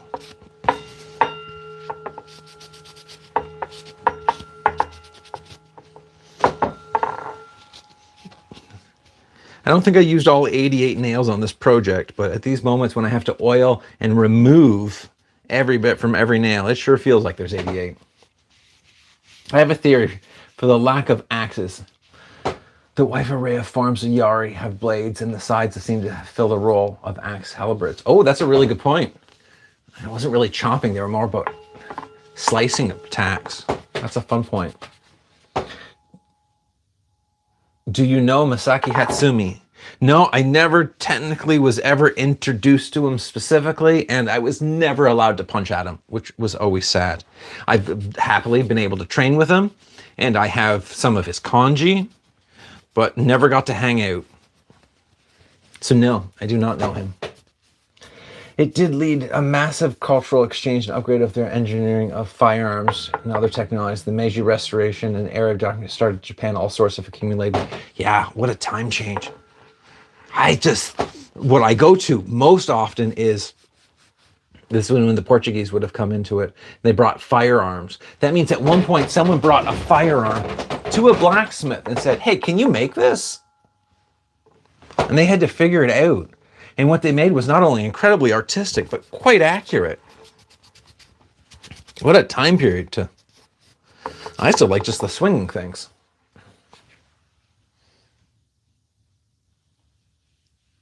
Ooh, I might have to make one of these in a more Mad Max style. I hope you do. That'd be great. All pulled together. I think part of this, at least the spikes, is off old farm equipment. I kind of think a lot of the stuff I make is old Mad Max style. That I don't have to go to the store to buy steel, which I find really strange. There's enough old steel in the fields of where I live. I'm just going to find the old equipment and picking what steel I want because of what it did. In other words, how much carbon is in it. I just pull some off, check how much spark there is, and that's how I find my steel. That's crazy. Do you run a dojo in Canada? I do not run a dojo in Canada. I would like to run a dojo in Canada, but not currently. I have no students for the moment. From people like Yoshindo, getting back into the arms race. Welding bolts, probably more rusts. Yeah, that's Mad Max. There's something really satisfying about apocalyptic weapons. Like, they just have to go together and function, where something like this needs to follow a lot more rules. Something like that, it's just so free.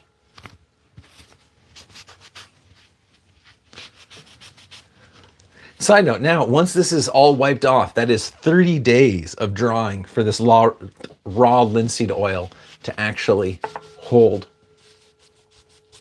Which means there's only, 7 more coats to go.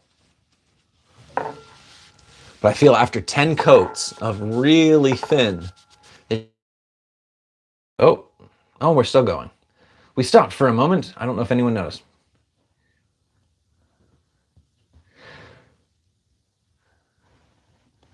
Being awesome, thank you, handsome hobo. I thought you had to leave, but thank you. Would you consider making things in order? Like, yes, I do have an Etsy store, and it probably should be opened up again. I will make some things. I don't know if I want to make a Kanabo. It all depends. I'm very selfish with my time.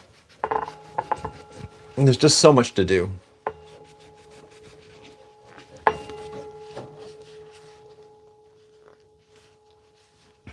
Interesting. I love how the Japanese use firearms more often than their European counterparts. They sure did for a time. I also like how it was banned.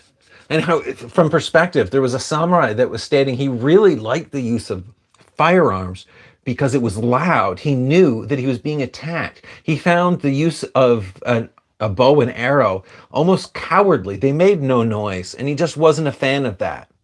What an interesting take on guns. But there was the statement of the different culture. They wanted to announce themselves. You weren't going to get stabbed in the back. It was going to be honorable. And if you were better, well, then you'd win. But I don't think you're better. So many of your videos have become future projects for me. That is great to hear. I hope to keep you busy for a few decades then, because there's a lot of projects on the list. When did the straight blade katana come into the scene? With the Hollywood, or was there a historical relevance? That is a great question. That's a great question. So I think I have to first state that Hollywood has to tell the story kind of quickly. They have to keep you up to date with what's going on. And the ninja is someone that, like, all clad in black, making the best of what they had, peasant class. And I really want to emphasize the peasant class here. The samurai were allowed multiple swords, multiple accoutrements. With all that said, there was the touch. So before the katana was really well used, there was this touch, a field sword is what it was. And they have multiple varieties. They're all pronounced touch, but there's different kanji for them. And there's one style that are short, straight, chisel-edged blades, and they were meant more as tools. You would use them on the battlefield, but they didn't have the prestige of the regular katana, and they were much smaller, or the regular touch, technically, at this point. So we've got a variety of touch that were very straight sword, and then if we go to the original sword that came into Japan and then was kind of taken over by their smiths and made into a straight sword, they were long, straight swords, but still with that chisel tip. So I like to imagine that there's the first sword that aids to their history, but the ninja sword is based on the touch of the samurai, that working sword that's just meant to be abused because it is a shorter blade, but it was just as sharp. I am also wanting to do a video on that subject that's well more thought through. I'll work on sentences later. Funny how culture colors. Quit doing that. Samurai cowboys. So samurai had guns, awesome. They did. And ninjas also had guns. All matchlocks. Beautiful pieces.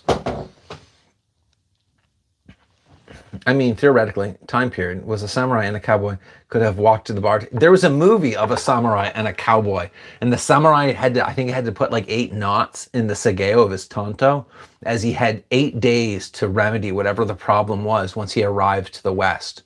And it was a samurai and a cowboy, and it was a movie. I think it was good, but I don't remember much else. Nobunaga almost got assassinated by a matchlock rifle used by a Koga ninja hired to take him out. History would have changed drastically if that succeeded when that happened. Yeah. The Koga ninja, they're badass with their training.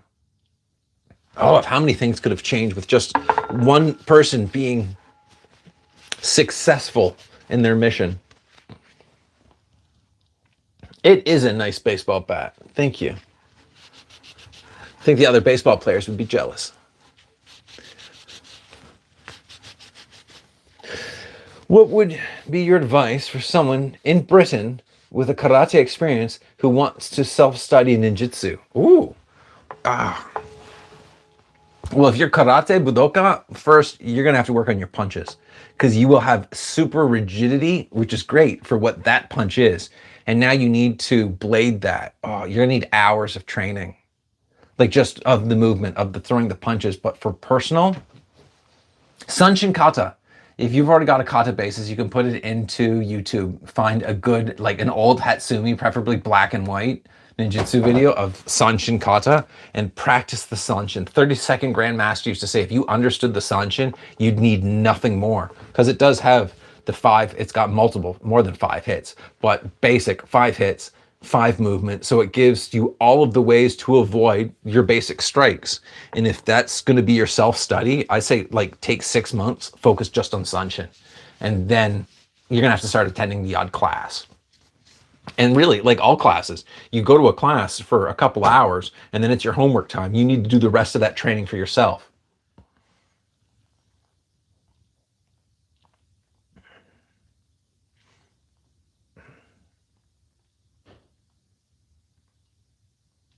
Don't ask what happened to the Koka felon. They eventually got captured to the attempt. Thanks for all the content. You're awesome, Chris. And Chris Blades, I would love to see what a samurai Henry Lever action would have looked like, even if it's... Oh, that's a fun question. If they went to more of a mechanized, what kind of aesthetic that would have been? That is a fun question. Much like when they do the Star Wars samurai, what would have that actually looked like through history?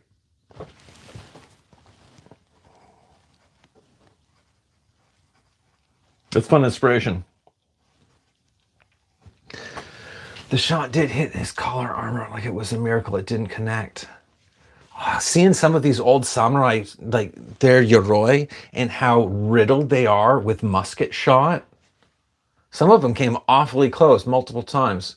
Do you think the increasing cultural focus on honorable battles is why it seems like anti-horse weapons, odachi and nodachi, were more prominent in early Japanese warfare? Fun question. I have no answer for that.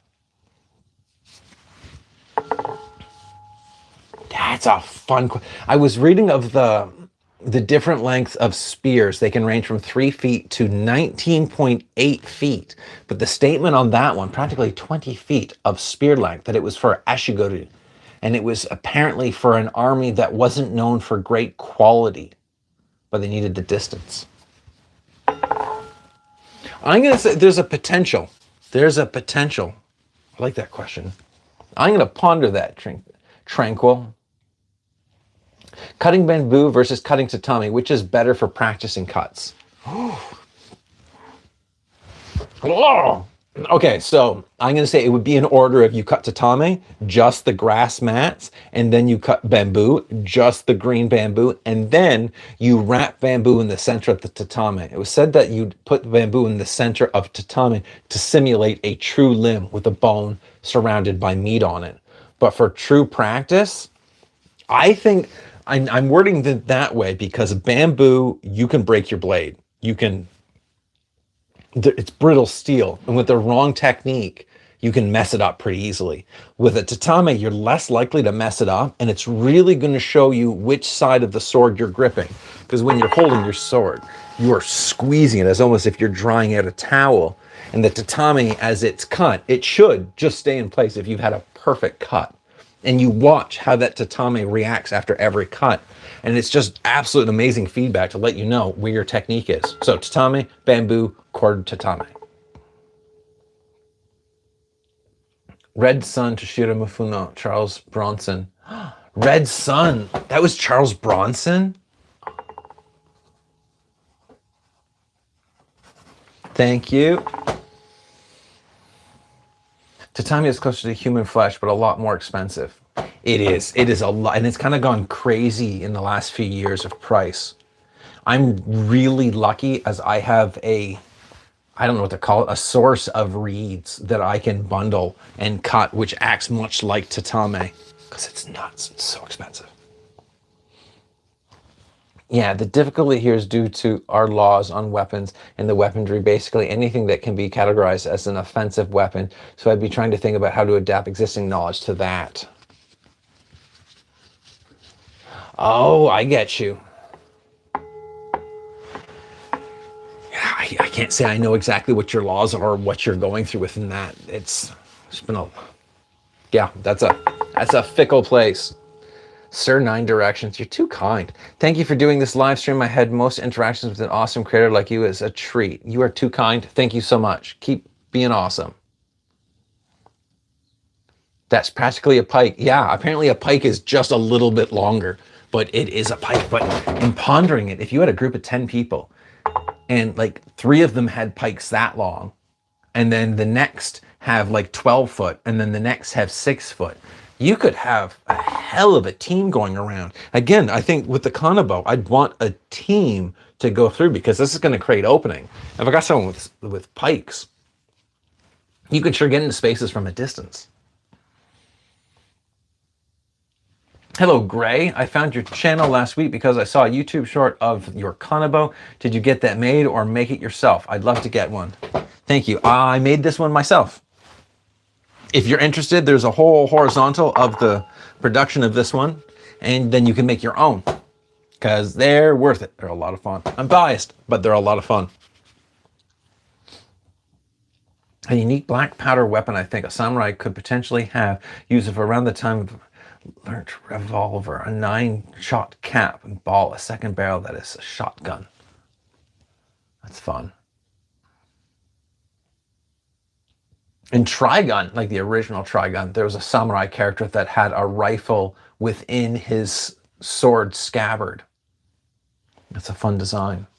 I think Ninja, we talked earlier, the Koka Ninja, they used guns. That'd be fun to come up with a few imaginative weaponry like you've just have. So much to do. I've seen some really pretty tatame floors. Yeah. I think the old tatame, that's what you would have cut when it was time to redo the dojo. You pull up the floors, soak them, kind of clean them, rehydrate them, and then cut them. It's a fun tradition. Grey Knight, you are welcome. I wonder how people practice formations of warfare and such. Did they use practice in open fields? I'd have to think so. That you've got to have to practice. I think some of the castles, so castles were only big for about 50 years in Japan. You'd have to be doing it in the fields. You'd have to have that practice time. You're not just going to show up going, I'll make this up as I go. Actually, no, there probably were samurai that would have just, I'll just do my best. The shotgun part was mentioned for horses. Nasty. But it makes sense. You got to take them out. I love Trigon. Love and peace. Yeah, I love Trigon. He's such a character. I've been trying to find, for myself, I would love so. Elamat. I don't know what that is, but I hope you find one. If not, you're gonna have to make it. You'll have to make one. Jeez, we've been here 2 hours. It's crazy. I just realized you could have an up-armored arm to help you gain more leverage to knock the spear aside and rest of your farm and such. Oh, revolvers? Really? They had them? I learned so much. I can make most everything, but I don't know what anything's called. Now, is that specifically a Japanese revolver?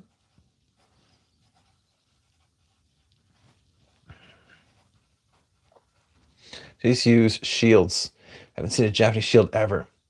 Okay, they did. We never get to see Japanese shields. It's very rare. They did, and in essence, they were awesome and super boring.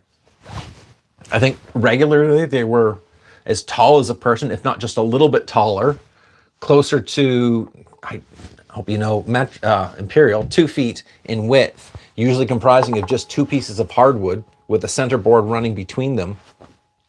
And they were exactly that. They were just a wall, a shield. And most of the time they would have had like a support. If this is the support, and we'll pretend this is the shield, on the back side there'd be a piece of wood with a little, and that would be able to hold on to the ground, so then you could hide behind it and protect yourself from arrow fire. We have them. Rarely do they get any time on the screen.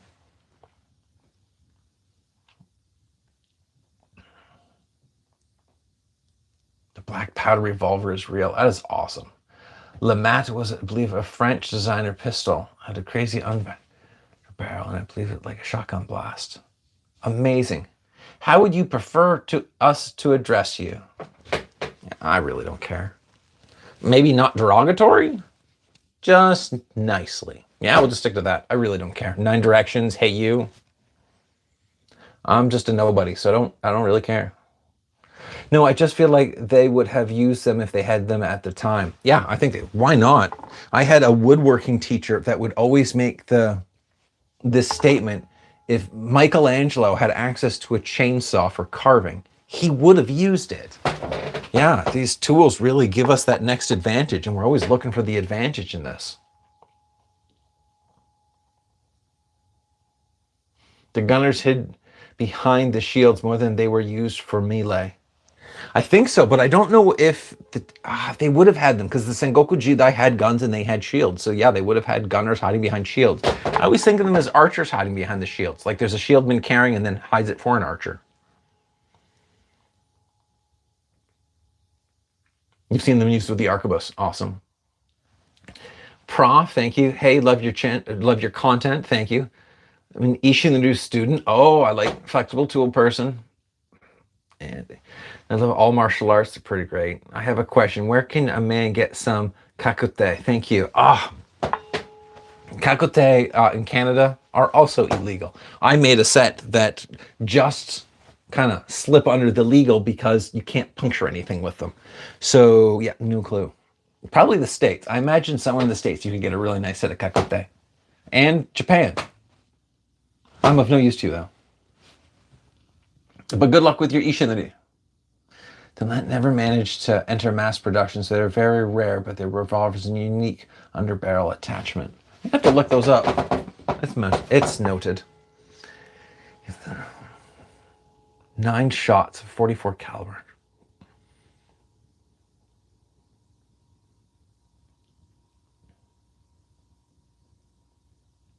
A tiny switch up.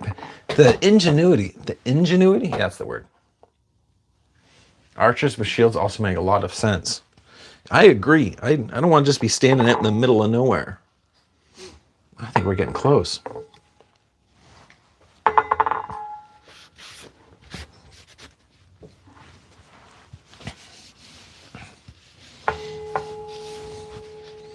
I think in certain war period of times, they talk about you'd have to travel with all of the repair bits for your armor and lacquer.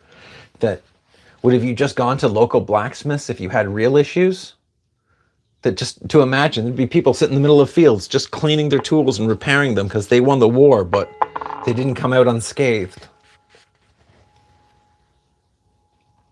Ooh, was there different types of bows? There was different types of bows. The offset one is the one that we're most familiar with. Though within ninjutsu, we see that there's really tiny bows that I think look a lot like the Korean assassin's bow. Or the Korean assassin bows looks just like the ninjutsu type of bow, which is just a tiny little yumi. But past that style, I can only imagine at the beginning when it was first being introduced, it looked a lot more like the Mongols bow or the Chinese bow. But for the most part, the yumi just became the utmost. Of course, minor variations within it.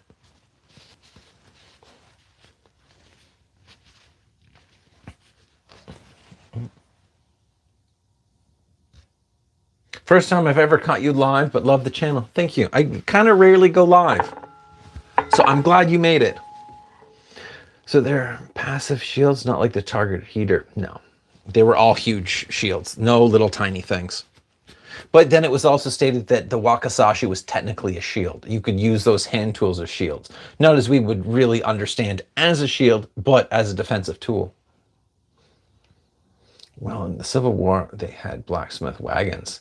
Right, they did, and they followed them along. I think in Europe, you had knights with the squires that even carried the bloody sand barrels so they could clean their master's armor. Like, they were great weight. In some cases, these people would have had to travel great distances. But I've never come across an active story of a blacksmith, which then leads me to my next rant, which is somewhat connected, because I may not be entirely up to date with modern media, but when it comes to zombie films that have led to the world that's kind of fallen apart, why don't we ever come across blacksmiths that have decided they're just going to arm their entire village and live in the shadows? Because I think that'd be a great plot point. With the amount of popularity of blacksmithing on all the shows, I have to imagine an apocalyptic event, there's going to be some rando that just decides, yeah, I have a lot of steel and time. I'm going to make blades for everybody. So, yeah, why not have someone traveling along with the armored procession? Someone said, hi, hello. Chain on top. Oh, Kasori God, chain on top or bottom? That is a great question. I like the short range. So I would say on top for a 3-foot chain or on the bottom for a rope or a 30-foot chain. Very specific there. And if it's on the top with like a 3-foot chain, I think I'd want another scythe in the other hand just to change things up. So maybe the samurai had some sort of mobile craftsman during large-scale wars. I wonder that. Or was there enough... I just can't say you're going to find the local. You're not just going to find the... That's a great question. I want to...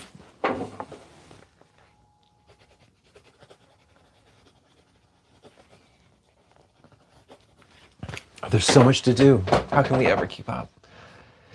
Have you dabbed with a Japanese chainmail weave pattern?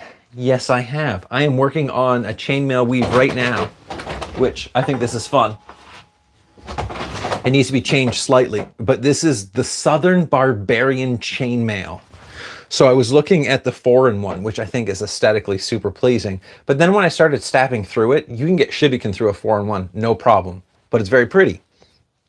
But in the Sengoku Jidai, the one, I don't know the Japanese pronunciation of it, but it translates to the Southern Barbarian, which is the European 4-in-1. Now, this is very European for how tightly weaved it is. The Japanese version that I'm copying from a historical set has a larger inside diameter, but it still creates that sheet.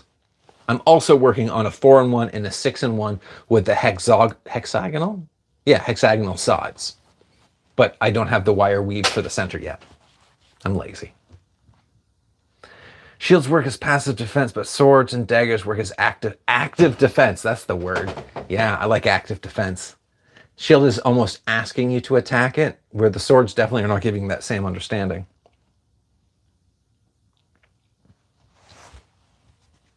Thought about it, you decided to save yourself the headache. That's wise. I'm kind of mad at YouTube didn't show me this 2 hours ago. Oh, it's Grail. Hey, Grail. Sorry, I'll talk to YouTube for you. What's going on? It turns out in my state, they are considered impact weapons, and the knuckles, which are prohibited, so they aren't necessarily permitted or considered self-defense tools. Yeah, I just can't. I have a real problem in trying to explain that a set of knuckle dusters are a self-defense tool. It's just a mean tool. There's nothing self-defense about it. I get it, but it's hard to understand. So many rules. Favorite castle to visit in Japan? I haven't visited any castles in Japan. Which one I want? There's one up in the northern side of Hokkaido. I guess it would be the Edo Castle. That would have to be where you enter in the gates and you just keep getting further and further away from the castle keep. And the fact that all of the gun holes and the archery holes are of circles, squares, and triangles of different angles, the randomness, it just seems so aesthetically pleasing. That and everything's white. Okay, so I guess that one. Maybe the samurai have some knowledge on repair. There's another point. Why wouldn't they? You're not going to just go say, hey, can you repair my sword? You're not going to suddenly get it repolished. It could have been, no, you messed up. It's not working anymore. You've either got to fix it. Just, I wonder.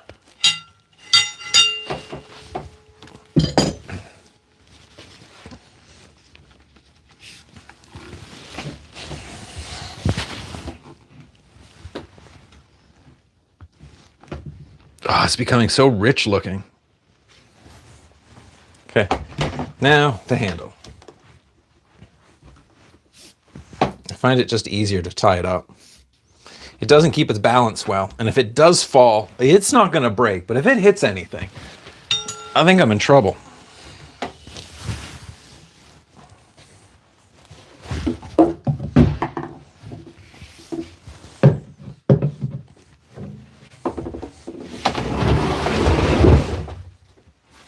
Last stage, and I haven't even used up all my oil. Japanese had chainmail. They did.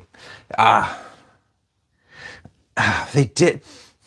I'm pausing because it is chainmail. It's made of steel. It was used to weave in and hold all of the different armor plates. We talked earlier about why don't they have a lot of mace weaponry, and we talked about like cultural issues. And I think this chainmail is like a giant portion of the cultural way of looking at battle, that you had to have openings, that it needed to be moved. It was more like lace. It made everything really, really pretty on the outside. But now I've come across a few pictures of the obi, your belt. There would have been armored belts that you would have worn in the areas that looked like there's weaknesses of really what we like in the West, chainmail, something that's meant to stop puncturing. So it seems it's like the both used to hold everything together and look amazing and be able to stop attacks. Isn't the Yumi's asymmetry in order to get more power while on horseback? I think from what they were saying that not only is you're getting more power, it's lower down, and because of that off-centered, you get more of a straight trajectory. There's a couple benefits. That's why I have to learn how to make bows, and then I'll know all those benefits. So you're onto something. You look like you are a man of great wisdom. Looks can be deceiving. But thank you just the same. Thank you for today, and have a nice day. And Kanabo looks stunning. You're too kind. Quite literally, 7979. Keep kicking ass. It's been great. How about you? I'm doing great, Grail. This is going well. I've got new projects that are going well. We're in a heat wave, and I'm comfortable working inside, hanging out here, and I've learned a lot of things today. So it's a great day. I recommend Kokuro Castle in Kitayushi, former site of the with the cool Musashi monument. You can't go wrong with that. I need that. I need to go to Japan. Kokura in Kitakyushu. Gotta go weed the garden before it rains again. Arigato sensei. Sayonara. Thank you, Breath 6376. Enjoy your garden, and thanks for hanging out. Mr. Nine Directions, what degree are you in the Bujinkan? Ooh, I'm a Shodan. I'm like baby. I'm just the beginner. It's great. Yeah, I never bothered getting any more ranks than that. I like my Shodan. It means I can just focus on my 48 kata. I mean, it looks like you've practiced it a lot. Oh yeah, I've been practicing it for a couple decades now. But I think it was earlier, it was asked of me, how would I want to be called within this? What should people address me as? And I don't really care. And when it comes to whatever rank, a rank doesn't mean I've trained any harder. It doesn't mean I have any more understanding. It means whatever I want to put into the meaning of that rank. So I was happy once I got Shodan. I achieved that in Japan, and then the whole point is just to keep training. The whole point of getting degrees is to keep training. And I'd rather think that's just slowing me down, so I'll just keep training. Thank you. You really should make bows. You're right. I really should make bows. It seems lazy. They talk about, when I've researched the bow makers, the first thing that apprentice does is make the jig. In videos, they only allude to seeing the jig for a moment. Okay, I'm gonna make, I got a lot to learn. I have a lot to learn. And I really like the Batman emoji, that's great. Interesting, bows are their own beasts, so true. Been watching the Kanabo, Tengu. There's a little arrow in the way. There's just so much to learn. Nidan, well done. Well done, yeah. Ranks, right, you get it. It's about the practice, but congratulations, you're my senior. I love making my stuff. Yeah, Batman's great. Come on, he's been in the human psyche since what, 1931 or something? We're going to be celebrating 100 years of Batman? Wow, I've realized I've just started talking and I've completely disregarded finishing this. And I think I should switch to a different tool. Yeah, it's working. You've been into archery since you were 10. You'd love to make bows. Okay, I need to... That'd be a fun adventure, really. I just need to first learn a whole lot about bows. What kind of traditional adhesives? Because I'm not going to get away with just a modern waterproof glue. This might not have been the best idea.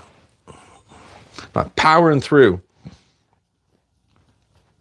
Oh, the gloss on this thing's going to be gorgeous in 10 years. What do you think the most unique weapon or tool you've ever heard of that the samurai have used? What's the most unique? Oh, that's a good question. I guess I'm biased right now because I've been researching this thing, which I don't even remember what it's called. It's written down somewhere in here, and it's kind of described as it was a broken yari. So it's a spearhead, and there's a rivet dead center, and there's an arm that then opens down, and then a little peg, it's a hook, that goes through an opening that holds your side guard into that main guard. And it's this little handheld tool that would have been used in the Edo period to go against the swordsmen that have decided they don't want to put their swords down. And I just like the uniqueness of how it folds in place. And to add to it, that was also found in the Sengoku Jidai, so that was battlefield. But there was a modern one because they said that the police didn't like how cumbersome it was. It took so long to get out of your robes and to open it up. They had one that the main blade then folded down. So you'd fold up, then fold out, and then pin. And the last pin acted as a handguard for this attack. So you could catch swords, and to add to it in its folded position, going back to the first round, it had a jute catch. So you could capture swords, you could open up and catch for actual people. I think it's most interesting. It's mechanical, and that's what gives it that added complicatedness. Complicatedness? That's not a word. What half of the kusarigama was primarily used? What half of the kusarigama was? What half of the kusarigama? I don't know how to answer that question. Because I could say the blade's the primary use, but then if it's not for the rope, the blade doesn't mean much of anything. I'm going to say that the flexibility is the most primary portion of the kusurigama, because that's all to invite them in to your blade. But I might not have understood the question correctly, so let's just state there as an accident. If you ever decide to do more Batman-themed gear, you have to use the whole ancient Tibetan monk technique after doing something really cool. Oh, I like it. Do more Batman-themed gear. Ancient Tibetan monk technique. I got that. Oh, unhappy horses. I like Batman. I have, none of my Batman stuff's out here. None of it, but there's still a kunai I want to redo. I did a bronze poured kunai. Batman Ninja? I think it was Batman Ninja. I thought that was so cool. Well, I thought the kunai were really cool because I had the bat symbol, and I made a bunch of them, and then I sold all of them, and I didn't keep any of them. So that's on the list. But I'll keep that a cool Tibetan. I like Tibet. We'll use it. If not, They sound like the unique weapon I've... Sorry for the battle fans. Ooh, the battle fans? Yeah, they're pretty great. I keep seeing battle fans with no paper. I'm only assuming that at one point they would have had paper, but I have to question, maybe they were held in place and they were never meant to have paper and they were always for thrusting. It's another thing. I have no clue. I gotta find that one. Someone's here late. No, you're early. We're early. I'm here late. But what kind of, oh, I am applying a raw linseed oil. It is the simplest of simple oils, but the benefit is it takes 30 days to dry. And because it's such a slow process, I put it on as thin as possible, but it gives such a gloss. It slowly makes polymer chains, so it's very glossy. But the best case is it gets in between the teeth and the steel armor. And once it dries, it's like an adhesive. It holds everything in place. So you're all caught up. And I answered it. Yay. Sometimes I get it right. It's a comic reference. Gotcha. I didn't read the Batman comics. I read Wolverine and TMNT. No Batman, except when Batman met up with the Turtles. A lot of the time, whenever Batman does something unexpected, when he doesn't have power, his response is ancient Tibetan monk technique. Ah, okay, I get that. No, I like that. That's a good idea. Why explain yourself when you can make something even more questionable?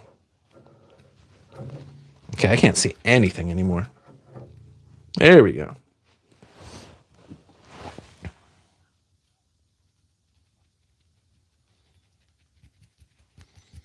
And then just to add to my insanity, I buy the really cheap brushes and then I just get sticks that I find in the yard and I peel the branches off and then I remove the old handles and then glue the handles to the new handles, and I'm much more happy with them.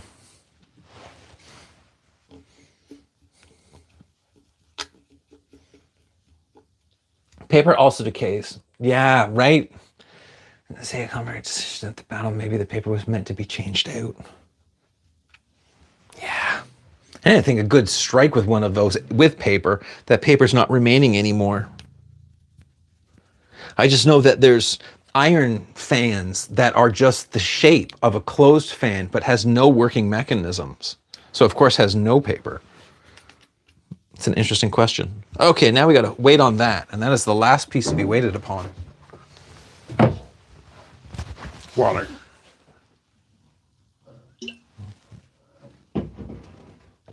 Ooh, have I considered? Yes, I have. I have the website, and so I now know where I can get that type of, I don't say it properly, urushi. I want to try with that. Thinned out properly. I'm told that the scent is really strong, but it lasts so well, and the gloss is like second to none. Caveat, I need to come up with a space that would allow that to dry for such a long period of time. When it's raw linseed oil, if dust settles on it, it's not really that big of a deal to the overall finish because you're removing it some. But with the urashi, that is really important that it's a dust-free environment. I can't touch that yet. So I have to have a new space. But apparently you can also put that on a Japanese bow, so it's really flexible, which is kind of cool. Have you ever tried painting? No, only when I was a kid. I used to. Actually, when I was in high school, I did a lot of painting, and it was Batman themed at times. And I did a couple of other cartoon stuff, well, comic book related stuff. And every bit of it was stolen. And after that, I never picked up painting again. But oil paints were my thing. Like disappearing into the shadows or something, seeming appearing somewhere dead.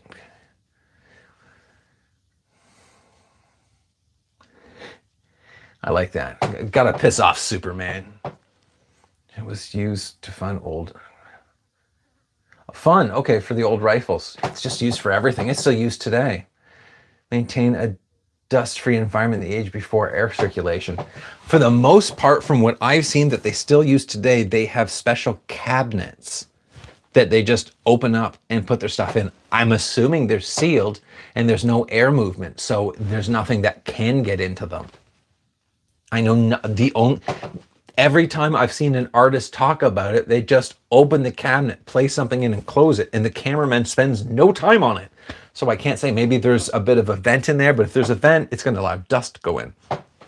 So my theory is like the storehouses, you don't want any air getting in, because if air gets in, it means fire could get in. If fire can get in, do you lose the storehouse? So I wonder if these cabinets have a very similar like double layer so nothing gets into them. It doesn't answer anything. Since Tibetan monk technique raises more questions than answers, so does. The Batman comics are so cool, and there are so many universes now. And Tibetan techniques are pretty great. When it comes to the mind, I like the fact that Tibetan monks, even today, when training, will have this like duel. And the idea is that they're going to say something kind of potentially ignorant, but you need to talk them out and show them and enlighten them within the statement. And if you are unable to meet them with their words, they smack you in the back of the head and they shout this form of enlightenment, and then they just begin again. You need to be on your feet to be able to have a grasp of the universe around us. Oh, I love it. It's not connected, but it's kind of connected. Yay, a fellow TMNT. I've loved TMNT since the 80s, and they were my gateway into ninja interest. Mine too. My cousin and I used to make weapons and play act TMNT. Yeah, I'm a big fan. They've got great philosophy. They've been around for so long. They're just so iconic at this point. I'm glad more TMNT fans. As a TMNT fan, you may have only gotten here late, so I'm sharing this, and sorry to everyone else that already knows. This is going to be my Raphael Sai from the comic books, because he holds them like that in the comic books. Specifically, and if I get it right, haha, I did. There he is. Those Sai. But that's not today's job. What music do you like? Oh, it was a rapier. Were Japanese duels a thing like rapier and saber duels in Europe? Yes. Japanese duels were such a thing. You think the story of Musashi, 13 years old, there's a dude that sets up and he's looking for duels. He's asking for duels. So he's written kanji. But as the story goes, he wrote it in gold. And it was said that Musashi thought it was brash to use a color. On top of that, his use of kanji was really sad. He wasn't much of a calligrapher. So Musashi challenged him and beat him up. So yeah, duels seems all of human history. We're always trying to fight someone to see if we're better. And then back to what music do I like? I wouldn't say I'm boring, but I'd say I'm boring. I like classical. I'm not much of a music person. When I'm in the forge, it's silence. When I'm training, it's silence. When I'm in here, it's silence. But when I do listen to music, it's usually like Beethoven or Mozart or Mahler or Wagner. I'm still learning their names. Yes, the club is massive. 13.8 pounds. I hope it meets that 13.9. By the time I'm done, I'd like it to be 14 pounds. 13's a nice. It's a Fibonacci, but I still like it to be 14 pounds. Have you watched the classic documentary Budo, The Art of Killing, 1979? No, I've never even heard of it. Batman was sent back in time to whenever the samurai... There was Batman to samurai time? Okay, that's more important than all of the other things. Where's my pencil? That would explain Batman Ninja. That's what I'm writing down first. What am I writing down here? Oh, Budo, The Art of Killing.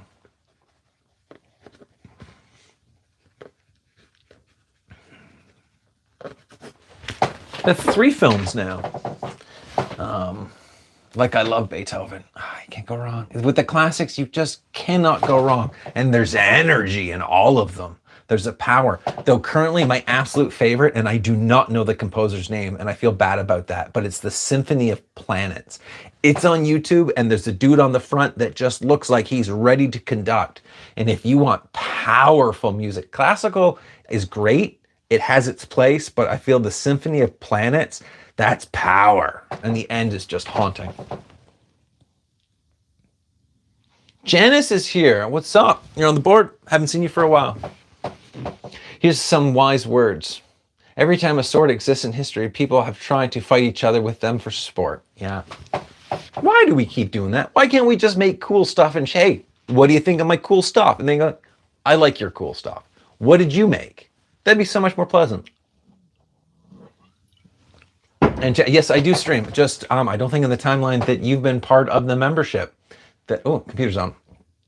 I used to stream almost every Friday. I say that probably every 2 Fridays, and I'm trying to get back into that. Just currently, normally, all excuses. I don't like how my camera looks, so I'm doing vertical. I've gained a wealth of knowledge from you. Just want to say thanks.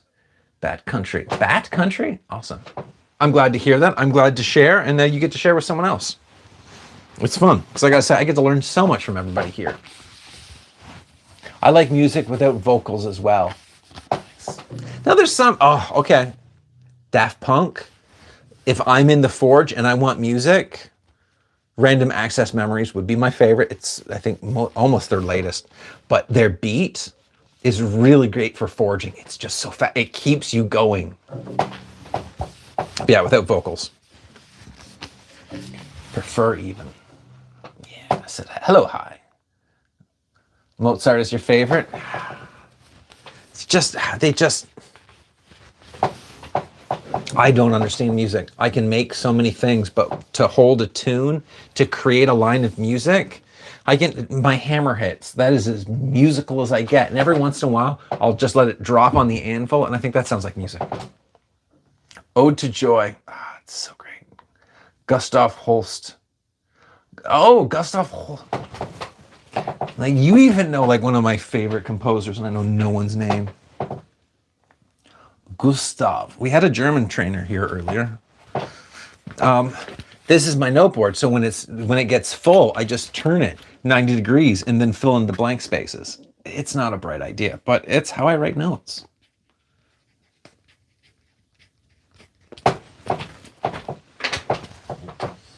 Classical music somehow stressed me out more than the hard rock. It depends, right? With what we've been conditioned to. And I have definitely been conditioned when I was, I don't know, like a kid. I was brought to a farm, and that's awkward. I was introduced to a farm, and we're going to the back of this giant Victorian barn, and I can already hear classical music coming out.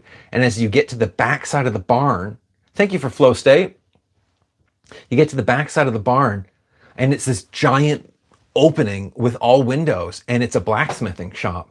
And the whole shop in this massive place, they make stairs and balconies for European castles. And that's some place in Ontario. And they ship all of these massive amounts of steel. And the head artist, who was busy teaching someone how to make rose petals out of steel, and you could swear you could sniff them and you'd smell the roses. He was so talented, and it was only classical music. And I think that kind of conditioned me. We need maker duels again. People dueling to make stuff better than their opponent. Yes, but can I caveat that? Can we add one more? That there's a better timeline. The modern stuff like adds time. And it's like, no, everyone should get as much time as they need to make the best item possible. And then everyone learns from how they made it. That's what we need. Yeah, it'd be better if duels were more like about show-offs. Who has better gear, like builds the animals' displays without necessarily fighting them to death. Yeah. Oh, well, we know it's not us fighting each other. It's the super wealthy trying to convince us to fight each other. And usually they do a good job of it, sadly. Time just keeps playing us. Human After All is so good to form Daft Punk. Yeah. Oh. I didn't find out Daft Punk until Random Access Memories, and then was able to go through all their back catalog. It's a big stray from Mozart, but is it? It's all sound. Gorillaz. I think the Gorillaz guy is so talented with putting sound together. But then I'm terrible at putting sound together. I got some music. Okay, Republic Commander, I'll check that out. You might like Dragon Tiger and Vipers. I make Ninja Metal? Republic Commander? I'll check that out. How can you go wrong with Ninja Metal?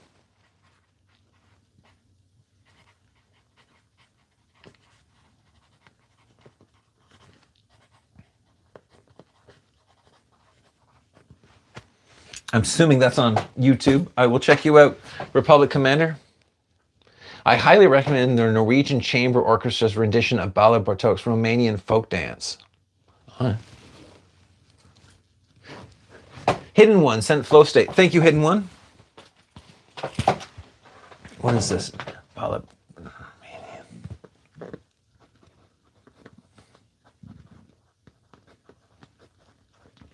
The one time I do get to listen to music consistently is when I'm doing charcoal. There's really nothing else can be done in those moments. I like listening to fantasy blacksmithing music, hammering in the anvil, blacksmiths at the hammers fall. Oh, yeah, if you could put that to music properly, I imagine the ninja blacksmith could put that to music properly. Mine would just be that continual beat. So boring. Ah, oh, tinkering, that's the best question. Have you forged your own katana yet? No, I've sadly forged someone else's katana and I sold it. That is on my list. Actually, that is on this year's list, and I keep putting it off. I have almost everything except I'm missing one, but that's no excuse. I have practically everything to start my own katana. So the first one I want to do is a kodachi, and I also want to try something new with the scabbard. So no, but soon to be. I want that posted before this year ends. Like in the Norse mythology, dwarves could have blacksmith battles in front of a crowd. Blacksmith battles in front of a crowd.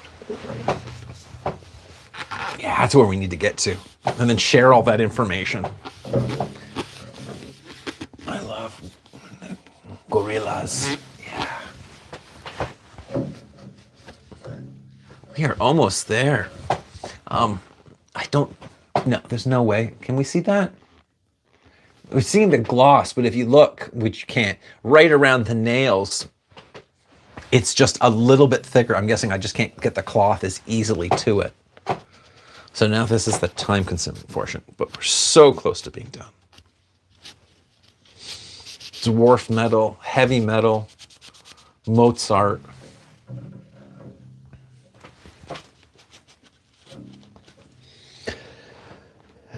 Damon, Alban, but close. Hold on. Oh, there we go. Apparently if I get in the sunlight, I can really see it.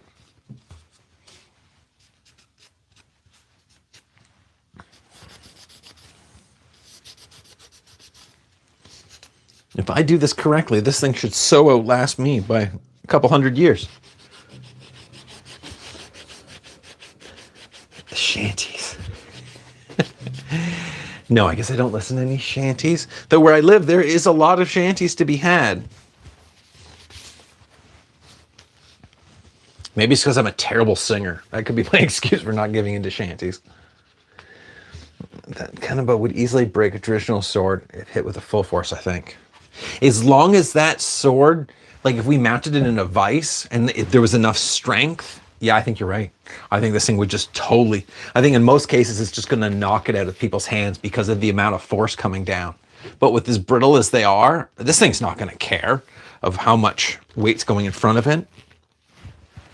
I think the only thing it would have really difficulty with is something steel, something that would be like wrought iron that's not going to have that brittleness. Oh, another spot missed. Someone's making Taoist metal? Go Grail. That's an awesome idea. Though with the question, what is it? I am the storm that would break. Someone's. I don't want to break a sword. If I'm spending, I don't. I'm all stutters. I don't want to take the time to put all that effort into a sword. It's like it's gonna break it, and then only to find out, well, it broke it. It's all those hours for that knowledge. Is it worth it? Oh, we'll see. It may happen, or I can find a cheaper one. I don't know if that'll happen. It's Grail. I'm gonna start making Taoist metal. Using I don't know what those things are, but that sounds amazing. Shanties are for when I'm fishing. Yes, I've been drinking a little bit. Super fun. No need to be a good singer. That's true. As long as I can make up all my own words, you give me the tone, and I'm gonna, make up all my own sounds. That's good though. I don't have to be a good singer because, I am not. I think Dead Mouse, great for creative work if you like electronics with no vocals. Oh, interesting. Yeah, I don't know. I like Daft Punk. Do I like electric or did I like Daft Punk? I guess I'll follow, look up. Dead Mouse. Geez, when you say it, I know exactly who it is and I know the branding, but I couldn't tell you any music from them. I couldn't even told you they were electronic. Fun fact, Thor's hammer only has a short handle because Loki became a horsefly and really? And bit the dwarf making it? That's awesome.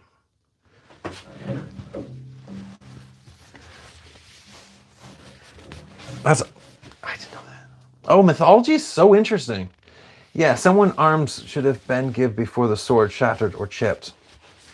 I couldn't hold a sword against this. If I held a sword with all my strength without being able to move, it's just sheer leverage. It's gonna take it away from me. But there's people much stronger than I. Would they be willing to hold a sword as I attack them with this? Is kind of an unknown. How about a rowling? Jeez, Janice, you know all about music. I don't even know what a rowling is. A rowling. Rowling. I don't know. This is on my phone. I can't even look it up. I often listen to Old Norse music when I'm making historical things. If you go to my very earliest videos, I put koto drums in everything. Oh, I think koto drums, there's no vocals. It's all power. I just love it, but I'm also not musically inclined. So I just think, hey, might as well put koto drums in everything. Doesn't always work, but I like the power. I think within music, I enjoy if it's got power. If it doesn't have power, I'm not interested.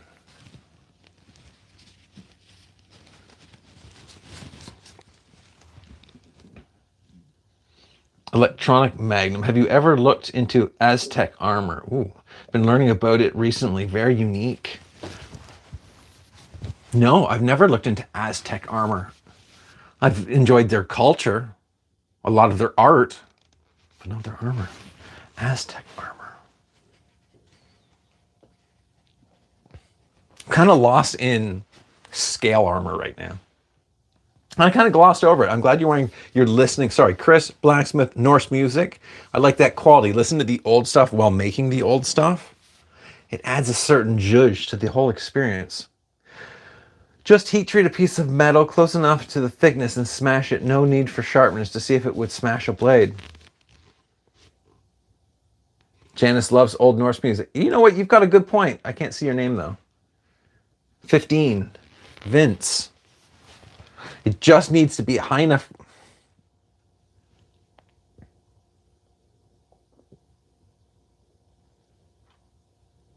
And as long as I use a piece that I'm willing to have broken, I could just reforge it into other knives. Okay, you're onto something. That's a good idea. I guess I was going to take all the time to do all the work to make it really look like a sword, where no, I just need to have the question of how much steel. Okay, so I'll have to put some forging, because if I leave it too thick, it's not an accurate test, but I like what you're thinking. Dead Mouse was a headgear, but can recall any songs. Mjolnir was supposed to have a long handle like the Warhammer. That's too cool. It makes sense. Why would you have such a hammer of such a size? Percussion instruments are the closest to a hammer hitting an anvil, so I can see. Thank you. Thank you. Yeah. It is the closest to it. It's the closest to it I've ever be able to make music. Guess when I go look at the castle in Kokura in Kitakyushu, I can go try to find a koto lesson, be able to bang on a drum for a while. That'd be a fun experience. Did ninjas and samurai focus on different body training and thus had different body types? Like the samurai being strong, but ninjas being more agile. I think you could say that same thing for everyone within samurai arts and everyone studying Nimpo. That specifically within Nimpo, you look at even the modern day practitioners, each one of us kind of picks to where we're strongest and emphasizes those abilities within our own techniques. That, yeah, it's our only advantage. Like, we find how we can get that advantage over our opponent. So if we have something we can make stronger and have available to us, we've got to use our own strengths. Because if you don't, they're kind of wasted and just sitting there not being used. Mexican here. Aztec armor is interesting. I bet it is. I bet it's also very natural that, again, so many of the different time periods, of looking at history, using your natural environment to come up with the ability to, like the Japanese using ushuru, using a tree sap of sorts to cover the steel so it doesn't rust. Wonder what we can learn from the Aztec armor to make our own armor that much stronger. Also, as a funny Norse mythology effect, Thor had to dress as a woman to trick the giant who stole it. Amazing. Thor had to put a dress on to trick the giant that took it from him to marry him so he could seal his back again. Oh, you got to do what you got to do. And deception is always part of it. Are we there? Yeah, just need it close enough. Okay, as long as you would believe that the blade would be close enough. I'm not really worried about this thing. The worst that's going to happen is that I will dent one of these spikes hitting the blade. And that is if it actually contacts the blade. I think it would just force it out of the way. Oh, what a story it would tell.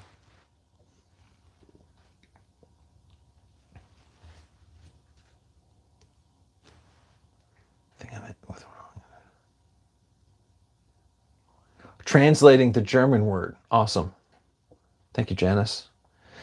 The saying is like a traditional Chinese harp.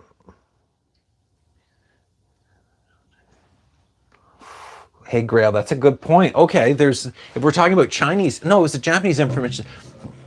It's an Asian instrument. It's like a harp, but it sits on the floor and it's wood.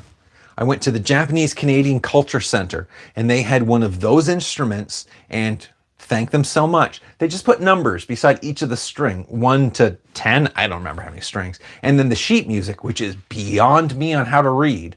They just put numbers. So when I saw 1, I plucked 1. And when I saw 8, I plucked 8. That was the one time I actually made music. I thought it was pretty great. Other than that, I thought about learning a flute, but I don't like music instrument. I'm not great with musical instruments. I'm 290 pounds. I'm pretty sure the Kanabo would be best for me. If you've got that, yeah.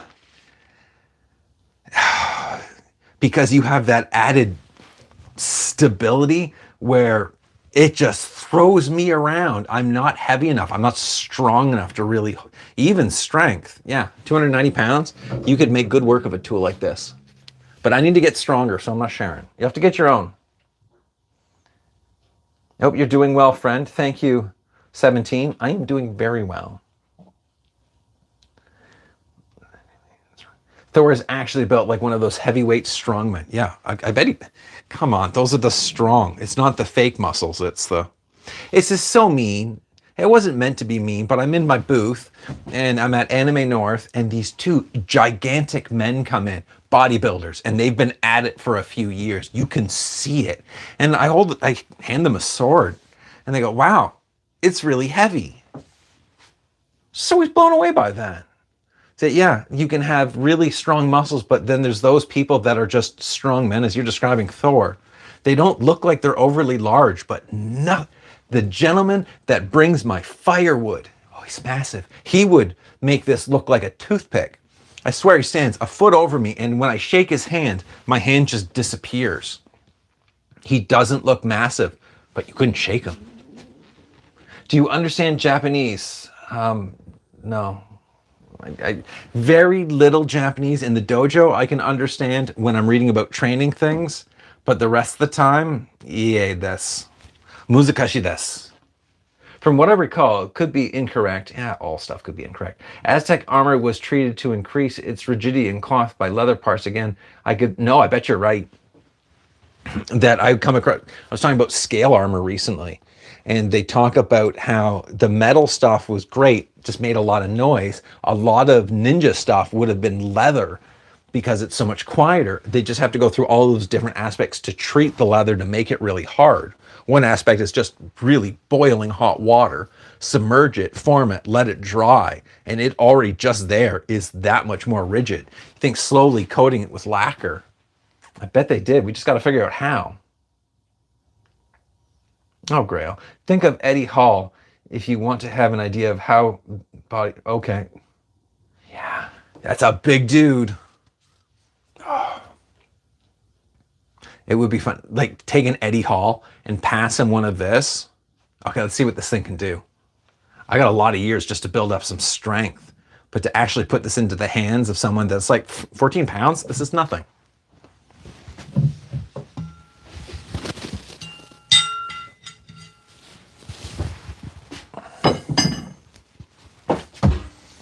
Well, we're almost there. Let's say 6 more minutes, and that means 3 hours, and this tool was completely oiled and cleaned. And I can let everyone get back to more interesting days. I don't have a lot of blunt instruments. I have a cold steel bokken made in Taiwan. It's nice. Yeah, bokudo, blunt force. That looks better. I think a lot of the world, I've read in the comments, we don't give a lot of time to blunt force instruments. But they're such an appropriate tool to understand. To make a Kanabo. I hope you do make a Kanabo. They are a lot of fun and you will not regret it. He isn't like Marvel Thor. He is not like Marvel Thor. Marvel Thor is Marvel Thor. Hell, the comic book Marvel Thor isn't like Marvel's Thor. Having better nerve coordination and muscles also apply more strength while having the same massive muscles. That is so true. And then there's the movement that eventually someone is coming in on this tool. How will you deal with it? There's going to be some need for agility. But then I've seen Eddie Hall move. That dude could move fine. I don't think it'd be an issue. You could probably, of course you could. And if you couldn't wield it right away with a bit of practice, you'd have it no problem.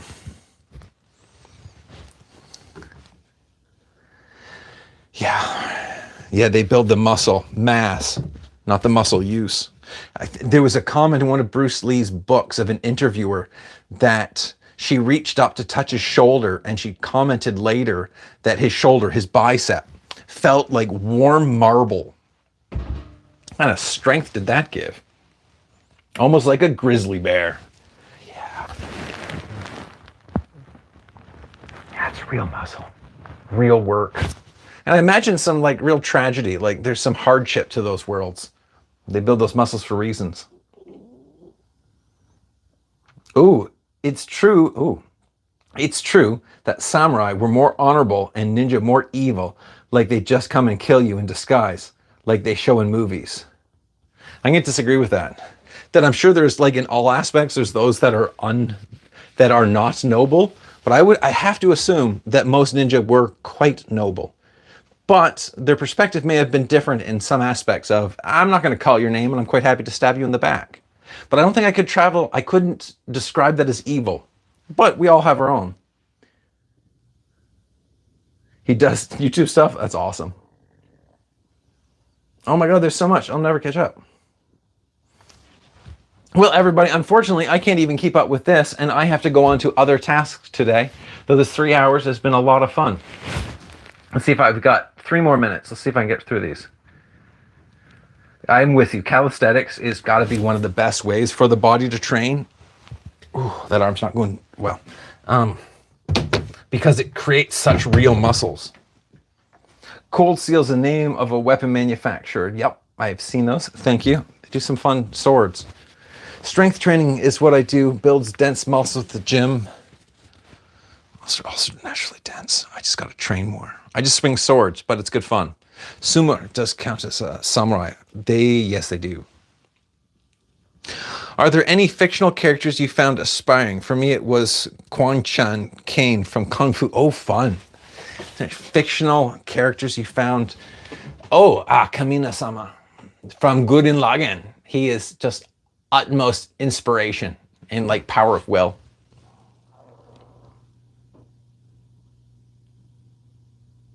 Oh, you guys are so kind. Okay, bye everyone. I have to go, and I'll hopefully see you all soon. Oh my God. My poor stomach. 5 o'clock.